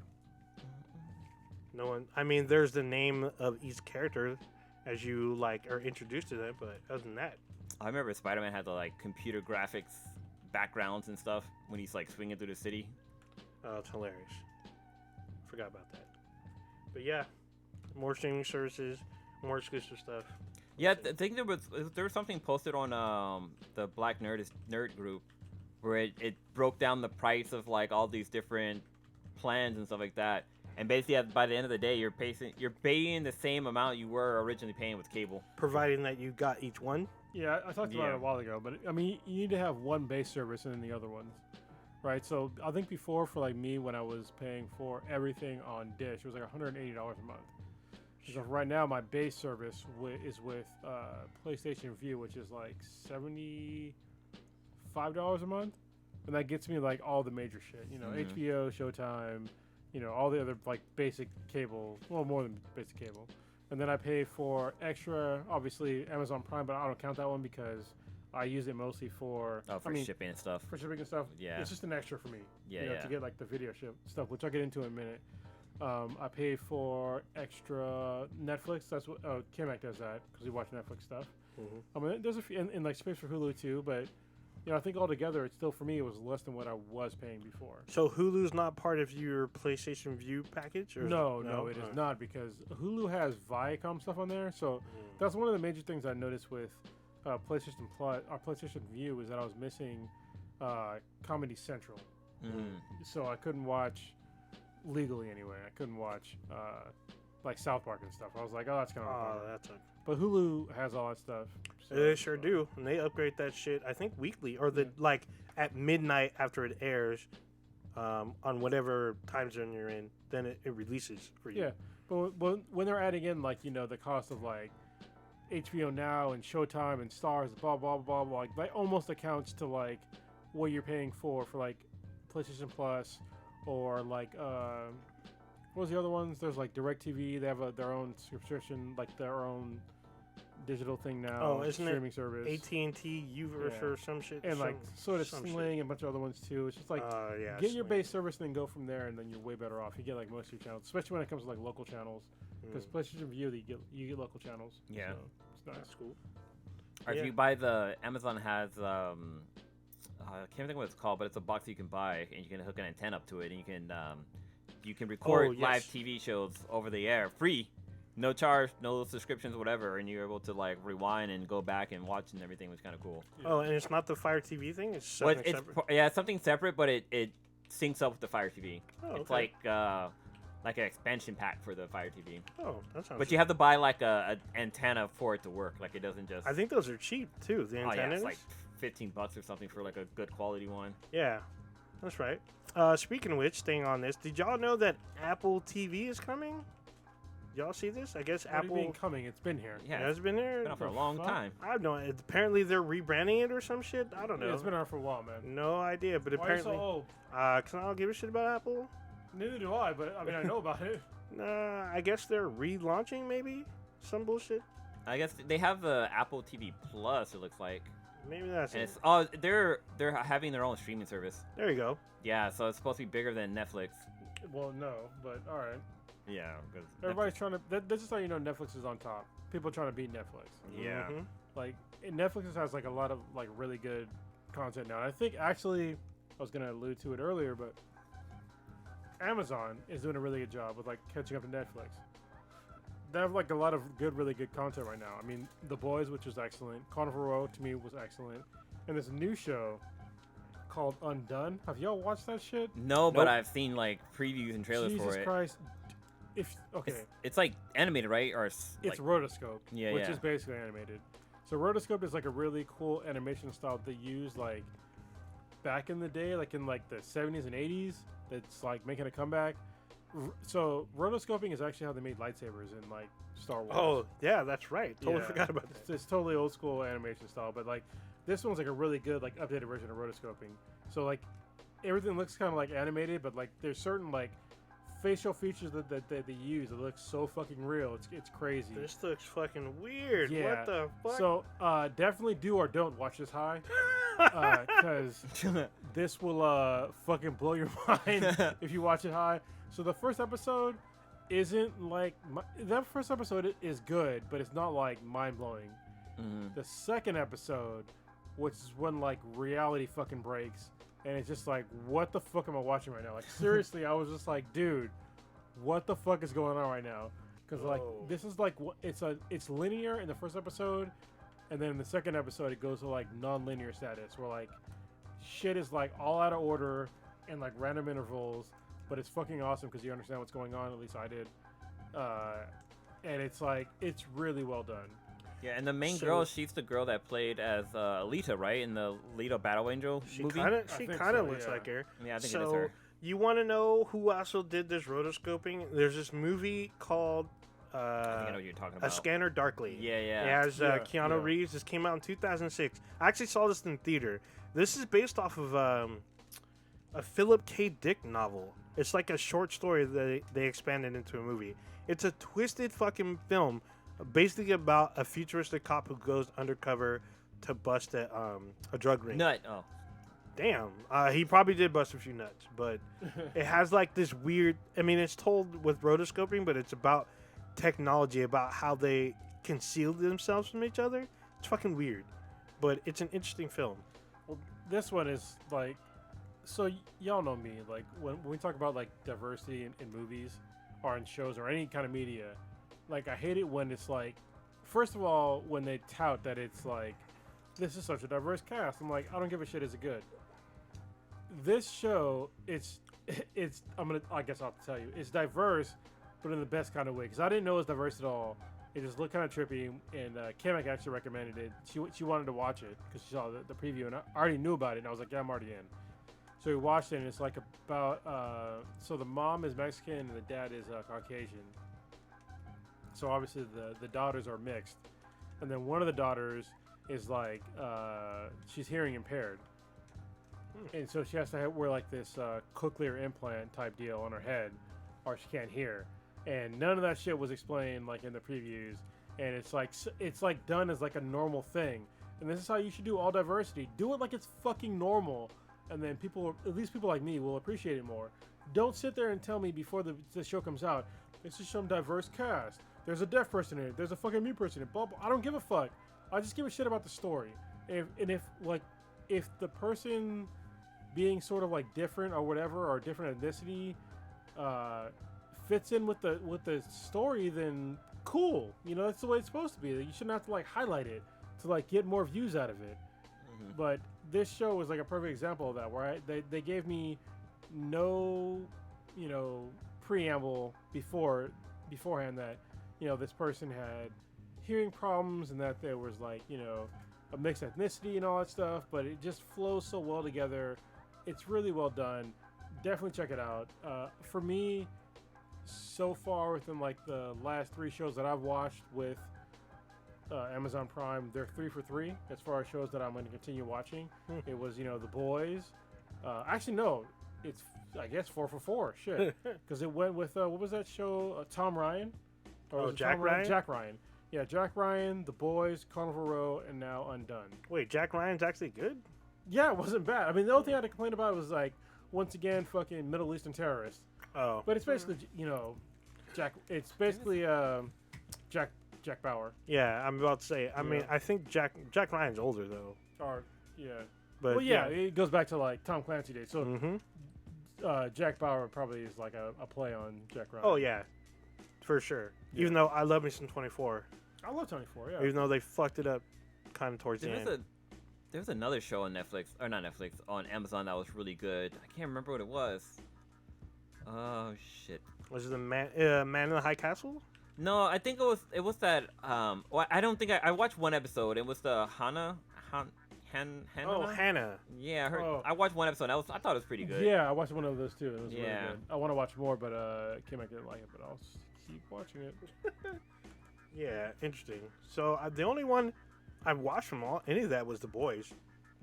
Yeah, so definitely. I mean, watch Carnival Row was good. I mean, Warrior Fellow was talking about it a little bit earlier, talking about like the racist shit and like like to me, it was really cool to see a fantasy realm with like overt racist shit in it, and they weren't subtle at all.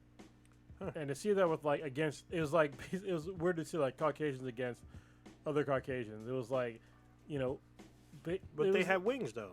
Shit doesn't matter. They're still fucking you know, whatever. It was like the Germans versus the Jews. I'm like, they kind of look like you. Yeah, so they can. what Yeah. the fuck? How can you tell each other apart? But in this, you can tell because they have like wings and. You can hide them. They have binders. Oh, I don't. I haven't watched the show. I mean, it You looked gotta crazy. watch the show. Watch the show. What else was? Trying to think of was there another show on there or whatnot? Besides that, Amazon? yeah, there Yeah, one tons of more. show. They have a lot of shows. Yeah, that stood out. I just don't watch them. I didn't. They weren't on my radar because they don't get a lot of views. Yeah, But The Boys was so apparently The Boys got more views than all of Netflix's Marvel shows. Yeah, that's what I heard. I wouldn't. I don't doubt that at all, because when after Comic-Con, literally every day, different people that I did not know were talking about how they wanted to see this. There was also people that had read the comics that wanted to see how this turned out, and I had no idea that this was based on a comic until like literally like right before Comic-Con started. Well, yeah, when we went to like the red carpet. Yeah, I and went stuff, to yeah. and Didn't you it also was like? just- Sorry, it was didn't you also crazy. like Good Omen? Yes, but I didn't finish it. Good Omens is good too, so that's another one. Oh, That's okay. like, that's five, Actually, yeah. I knew there was another one. Yeah. Sorry, I didn't cut you off. on it. So Yeah. Amazon's doing a really good job with like their shows, but you have to like. I think a lot of people that get Amazon Prime, they just use it for like for me for like All the other apps. no, not even just the apps. It's just like buying shit, stuff. yeah. Oh, 2-day delivery. But you have like all these extra shit that you're getting with Amazon Prime. Yeah. It's just like, oh, I get 2-day shipping or 1-day shipping now, depending on where you live. But they have a lot of really good shows out. Well, just not just shows. Like you can actually like do audiobooks. You can do ebooks. You can get with part of your Prime. It's select books you can get for free, part of your Prime plan. But like, yeah, you get shit like that. Yeah, Oh, Audible is part of Amazon now. Yeah. You that's know, right. What's I the name get- is too? Comic Logic. Comicsology. Comicology. That's yeah. what it is. Yeah, they're part of Amazon. So with Audible, you know, I pay for Audible now because Audible comes with like, it's with Amazon, but sort of not because you have to pay for like the subscription still. But I've got like over 75 books on Audible now. Yeah. I've listened to Audible for like over a month. Like literally, I looked at like my statistics, and it's like way over a month straight. Nice. I listen to Audible almost every fucking day, probably every day. Seriously. I'm more like I got to side with Mishka Black from Earth Girls Are Easy. I like hardcover books. Oh, I have to like. I like them too. Yeah, but for having someone like dictate a book to me is still kind of like weird because I'm old, so I like Well, even I like having like the hardcover books and being able to sit there and read. Go night night. you need Yeah, to go find night. like, first of all, you gotta find a good narrator. So I think Yeah. even Mr. Black said that Will Wheaton doing Ready Player One. Yeah, It's yeah. like really good. See, I bought Ready Player One. I have the book. I bought the book after I saw the movie though, but I know everyone that's read the book raved about it, raved before the movie. So I told Mr. Black actually, and I believe I told Blue that I'm gonna read the book, but after I see the movie, so I can appreciate. I love the book. The book was amazing. Yeah. It is like there's some huge differences between the book and the movie, but I still love that reading it and having it. I'm actually gonna do another one. I'm gonna pick up there's actually a book that was recommended to me by Cronus, is the Star Wars book, Star Wars Alphabet Squad. Yeah. So it's been out since June. I had a chance to get it at Friday? Comic-Con, but I didn't because the author was there. He was upstairs signing, him and Timothy Zahn, which I really wanted to meet, but there was so much going on. We just didn't have the time. So I plan on getting those hardcover books and sitting down and reading that shit. So Yeah, because I bought a Kindle last year for Oh, the shit. Sweetness and I. just to read. Just to read, because I wanted to try to get back into reading, like actually physically read. And I don't like paperback books.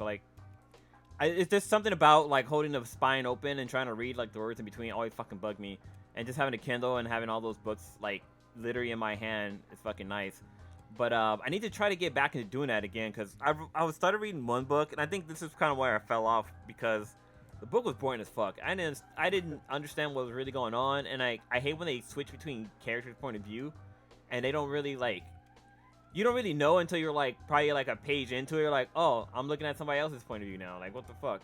I don't like books that do that. Well, goddamn, Awaken Online is like that, which is unfortunate. I mean, I guess it depends if it's done well. this book is done really well.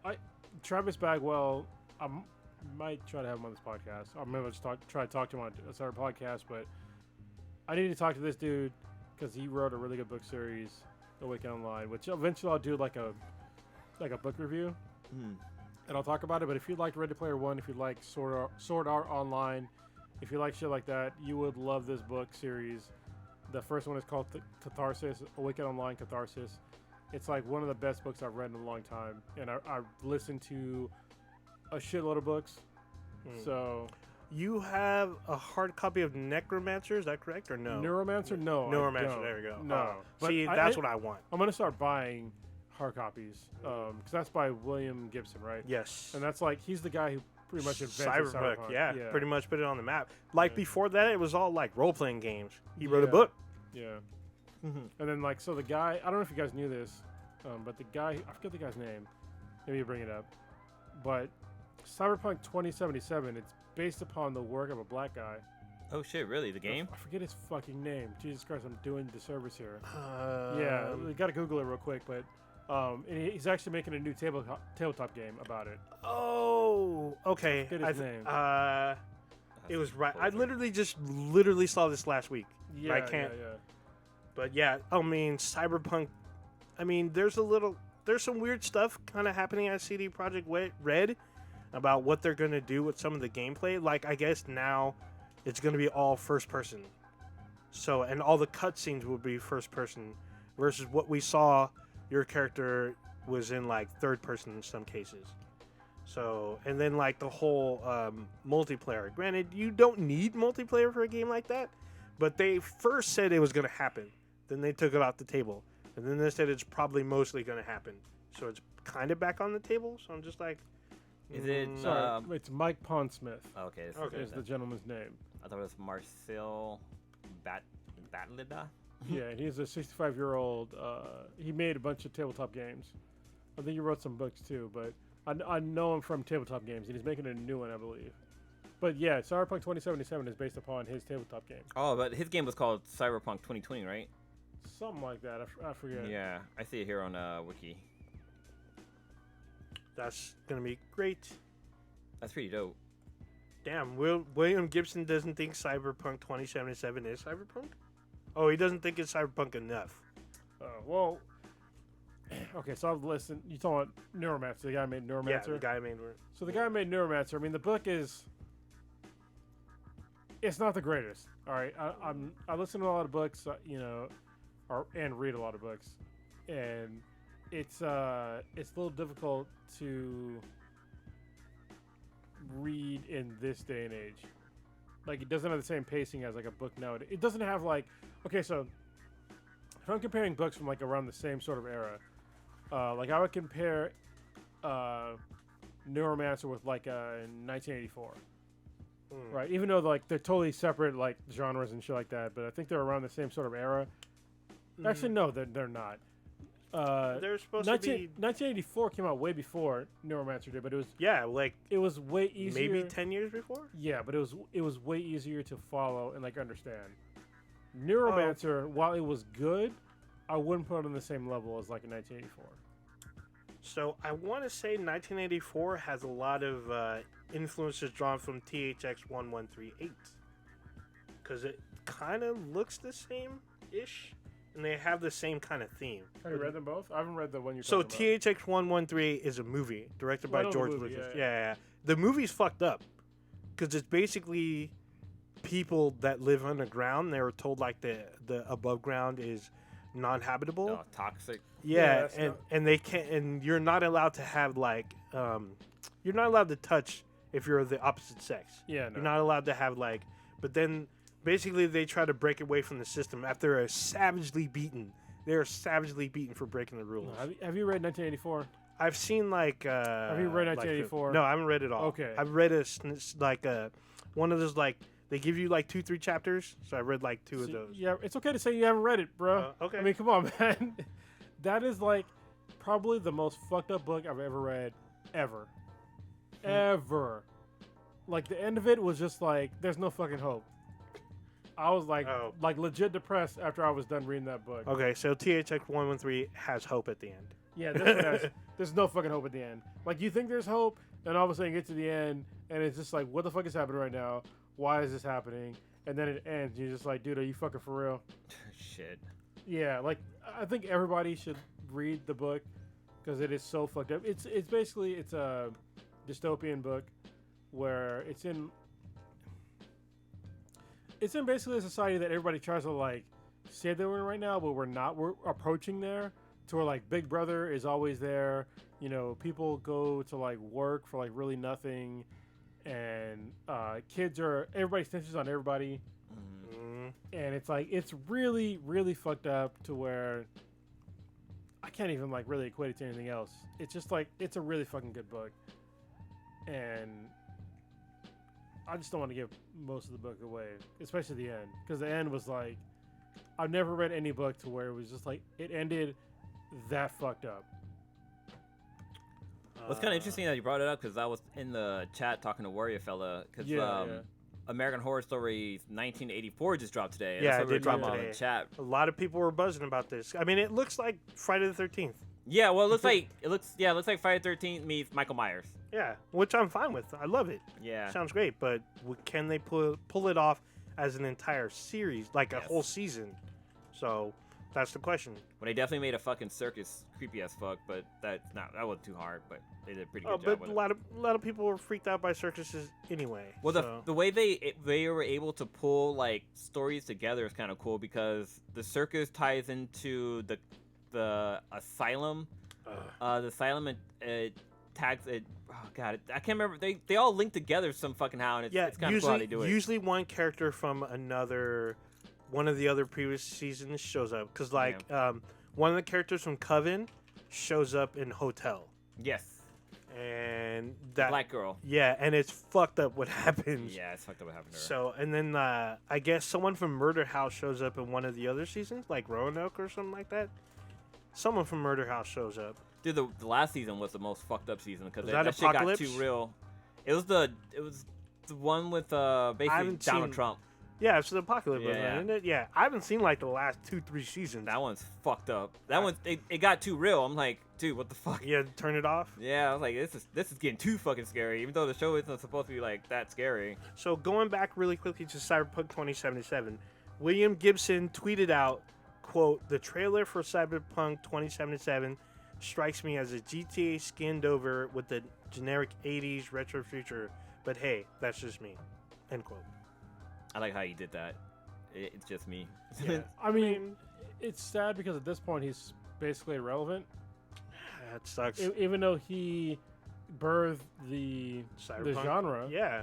but he's irrelevant now. I mean, to most people, you know. A lot of people don't know who he is No, unless you I know mean- that genre. I mean, I don't know who he is. I read Neuromancer, which is cool, but it hasn't aged well.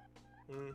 It really hasn't. I mean, it's an I still oldish book. yeah, I still enjoyed the book, but there's like parts where it's like it's dry, and it just doesn't age well. I mean, it's funny because he wrote one of my favorite X-Files episodes. It's an episode called Kill Switch, written by him. It's basically where Mulder and Scully first are introduced to technology that they have no clue what to do with. 'Cause Oh. It's super crazy. let me give you some. Let me give Gibson some praise. You invented the Matrix, bro. Yeah. Literally, it's called the fucking Matrix in the book. Once I was reading the book and I was just like, dude, it's called the Matrix, and it's the fucking Matrix. Like, for real? So that was his idea. That's the first person that I've seen that came up with the idea of the Matrix, and it's him. So he deserves he deserves praise on, even though the book hasn't aged well, his concepts have aged well. Wow. I'm just reading some of the kind of slightly trolling.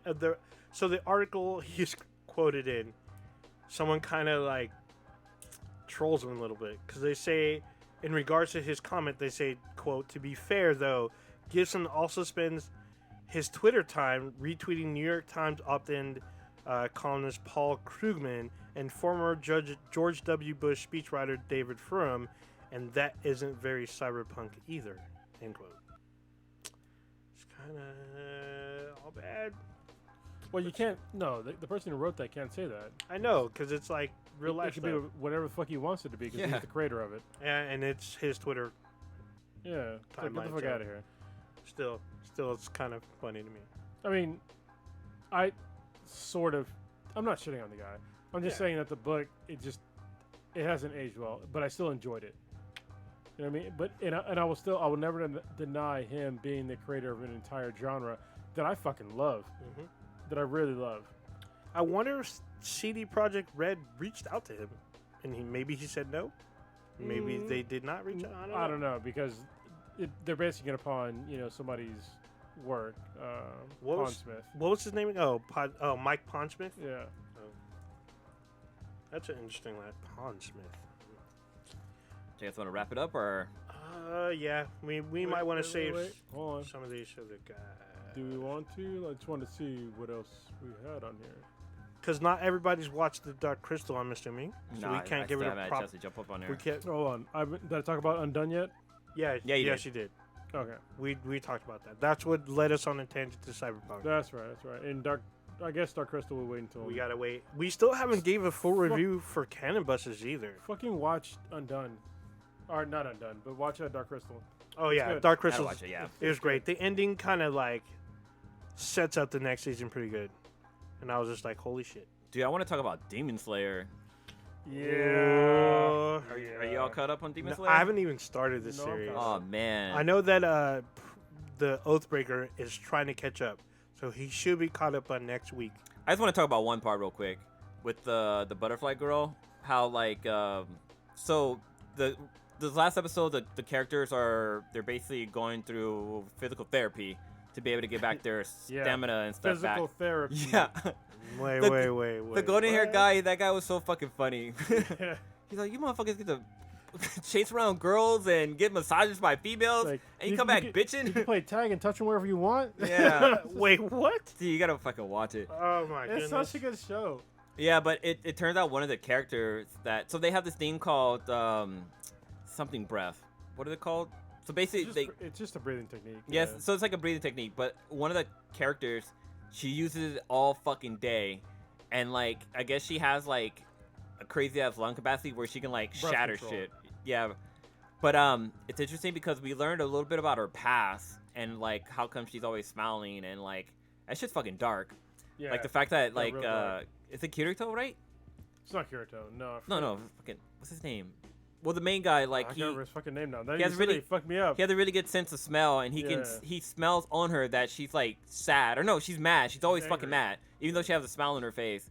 But you know, we might get a little chemistry going on between them too, which is kind of fucking nice. But Kimitsu.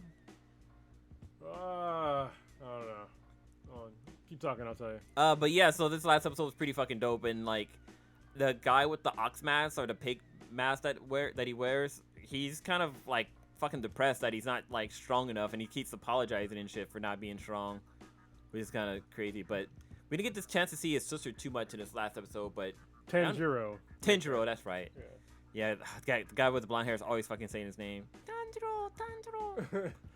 Yeah, that fucking blonde kid. I used to hate him, but he's hella funny now. Mm-hmm. Because he's such an asshole, but he's a badass. Only when he falls asleep, though. But yeah, the butterfly girl, she's fucking badass too. But the fact that she doesn't use her sword for killing demons. Well, she doesn't cut heads off. She Well, yeah, poisons she them. does. Yeah, she poisons the fuck out of them until they die a horrible death. But yeah, Demon Slayer. If you're not watching it, you definitely should check it out and watch it. It's probably one of the best animes right now. Yeah, I think I'm watching 3 animes consistently right now. It's Demon Slayer, Fire Force, and it was something else. I can't remember what the last one was. Give me a second, I'll look it up. But there's like basically only 3 right now. I'm still behind on Cannon Busters. I need to Oh, catch up. Vinland Saga is another one. And Dr. Stone. Oh, yeah. Dr. Stone, I'm watching it. I caught an episode of that because it shows up. It's on Toonami right now. Oh, Yeah, it comes on Toonami, They got that shit quick, which is 'cause it's fucking good. crazy. Yeah. So I was watching an episode where I guess Dr. Stone, he has a formula to get people to no longer be stoned, and I guess some guy had found his girlfriend or wife, and he was gonna kill her if he didn't give him the formula. And I can't remember what the formula was. It was something weird, like it's like 50% rubbing alcohol or some other shit. It's Well, it's like bat urine and like a couple other things. yeah, something crazy. But I thought it was fucking interesting. But like, yeah, I definitely got to check it out. But it was like mid episode, mid season, so I didn't know what the fuck was going on. But it seems pretty dope. Wow, I feel like I should have had known this Mike Pondsmith guy from way back. He's been in the game for a minute. Yeah. He's done a lot of stuff. He's like credited as an influence for a lot of stuff. He works for, I guess, Telsarian Games. It's an RPG based game. He's making a new game right now. He's making a new Cyberpunk game. Yeah. Updating, Tabletop. I guess, pen and paper, as they said. Yeah, pen and paper, tabletop, same thing. I guess he's updating and evolving the genre, I guess. So, Well, that's and great, it's 'cause- supposed to release around the time Cyberpunk 2077 comes out. It's great because the guy's like 65 years old. I'm glad to see him get, first of all, recognition, and then like all these accolades, like way after he originally made a game. Yeah, he's been in the game for a minute, and he's a consultant, and he's an author. He's done a bunch of stuff. You know what's hilarious? This is coming, like, CD Projekt Red caught some shit from like SJWs for having like all white characters, and it's like, well, first of all, like they're from a Caucasian country. Yeah, but then And again, it's based upon like actual mythology. it's supposed to be set in Mike Pondsmith's world. No. I'm talking about like the Witcher games. Oh yeah. Oh, Witcher they're games. they're What- Polish. Yeah, I think it's Polish, but it's based upon Polish mythology, and I think it's really cool that they picked, an African American guy to like base the game off of. They went to the roots. But yeah, I don't think it was for them. I don't think it was like on purpose. I think they just wanted to do a cool game. I think it was on. I think they went to him, say, "Hey, we want to make a game within your world." But I don't think it was like because people were saying that, hey, you have this game with all white characters. I think it was just because they were like, oh, this guy makes cool shit. I want to Yeah. make something cool off of that. And not to mention, you create your own character. Yeah. You get to build your character however you want. You can put fucking Borg implants and all that other shit in your character. Well, you know what's crazy is like I saw like there was some news story that said that Cyberpunk 2077 doesn't allow you to choose gender. And I looked and I was like, there's they were only- talking about that. it's I think either they took that out. It's either male or female. Like every single thing that I've seen, when you choose your character, it's male or female. You can call it gender, call it sex, whatever the fuck you want. One has a pussy, one has a fucking penis. All right, so, and that's always been in the game from the get-go, so I don't know why people are like trying to latch on to something that doesn't really exist. So I think they were talking about how they're gonna make the game male only, and you couldn't switch between male or female. No, it's always been male or female. Yeah, but they were talking about taking that out, but then they put that was another thing that was put them in the news. They were talking about stuff that they may or may not do. They left it in there so you can stop all y'all freaking out. You can choose between male and female. So there you go. I want to play it no matter what. I mean, it comes out what, November, October, something like that. I think April. Oh shit, later. Yeah, it's Okay. 2020. Comes out I got early. time to play Borderlands. Summer, 4 yeah, times. All right. comes out early. Well, what's probably going to eat up your Borderlands time will be Death Stranding, which is that's in November. Yeah. That looks fucking weird. Kojima-san's gonna You suck can- up my life again. Apparently, you can jerk off in the shower and shit like that. Like, what the fuck? Are you sure?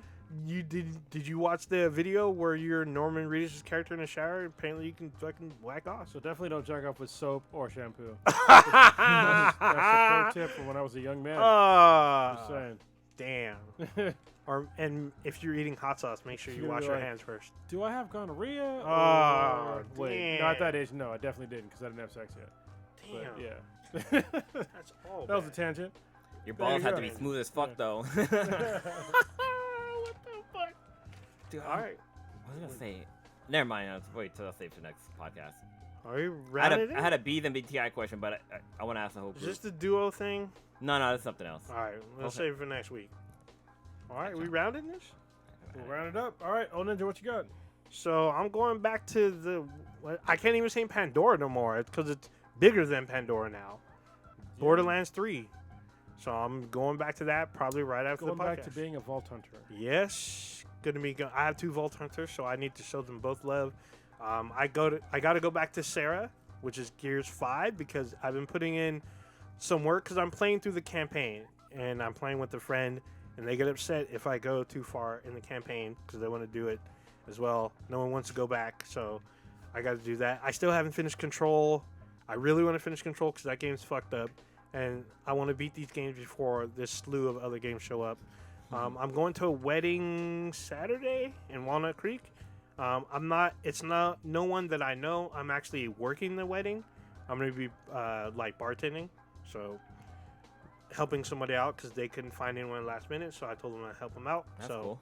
yeah, I'll be bartending a wedding. It's a little short, quick stint, so it should be fine. And I think that's about it. All right, Blue, what you got? Borderlands. Gucci gang. Yeah, Gucci gang. Gucci gang. No, so I've definitely been playing Borderlands. Like last week, I was down in LA, so I didn't get a chance to play. So I definitely gotta catch up with you, mofo's, and hopefully squad up. Cause I don't think it's been a long time since I squad up with everybody on the cast. Mm-hmm. I don't think I've ever played with Stitch before. Really? Yeah, I played with Prodigy, but that was like Borderlands 2. Like, Yeah, way back in the day. we've never played. Yeah, I don't think that's we ever for played sure. either. But hopefully I can squad. I'll be on tonight if I have time. Shit, I have some work to do when I get home. Other than that, I don't really got anything else going on. Cronos, what you got popping, lating, rockalating, suckalating, rocket sock robot? Crackalating Rock'em Sock'ems live and direct. No, we broke the podcast. What? Damn. That's why we can't have nice shit. We just break it and blow it all up. What else am I doing this weekend? Shit. You just going back to Borderlands. You just said it. We going back. We gonna get these vaults. There you go. Yeah, it took forever. I was pressing all kinds of buttons. Yeah, this weekend, I don't know what I'm going to do because it'll just be me and my daughter this weekend, so I can't work on the Infinity base. Hopefully the weekend after that we'll make some major progress because we need to get the ceiling done with my father-in-law because I need him to do his measuring skills to like make sure we have like a level ceiling. Quick math. I got more Borderlands 3 coming up. I need to take a vacation because last week I worked fucking 6 days straight. Then I had 1 day off. Now I just work 4 days straight. So I need to take some time off and like relax because I've been feeling a little stressed lately. So I need some time to play some Borderlands 3. For Just sure. saying. Gotta get them. Those vaults won't open themselves. They will not. All right. Let's take us out of here, Onaja. All right, you just listened to the dankest podcast on the internet because we are Black and Black Times Infinity. And check us out on the internet with @BThanBTI. That's BTHANBTI on Twitter. We're on Black and Black Times Infinity on YouTube. Our official website, benhatproductions.com/BThanBTI. Oh, I fucked it up. Yeah, I was about to say. No, we'll just do it again. Fuck it. Yeah, that's all good. Take it from the top. Once again, with feeling. Yeah. Say with your chest. Real chest. All right, you can also check us out on Radio Republic. We're on there. Look for us, Be the BTI. Apple Podcasts, if it's still around, we're on there. Yeah, it's definitely still around. I don't know about Spotify. I don't think we're on there. Yes. Not yet. I gotta figure it out. Okay, I yeah, haven't so we're figured it not out in yet. there. We're on Stitcher and SoundCloud. Check us out on there. Most of our S-Class interviews are audio only, so SoundCloud's on there. Our YouTube page has a bunch of exclusive stuff, and so does our official website, benhatproductions.com/BTI. And then we're also on Twitch and Instagram with BTI. Check out all our stuff. Look for us doing 4-player Borderlands on Twitch. Be on the lookout. Like and subscribe. All right. Do it. Peace.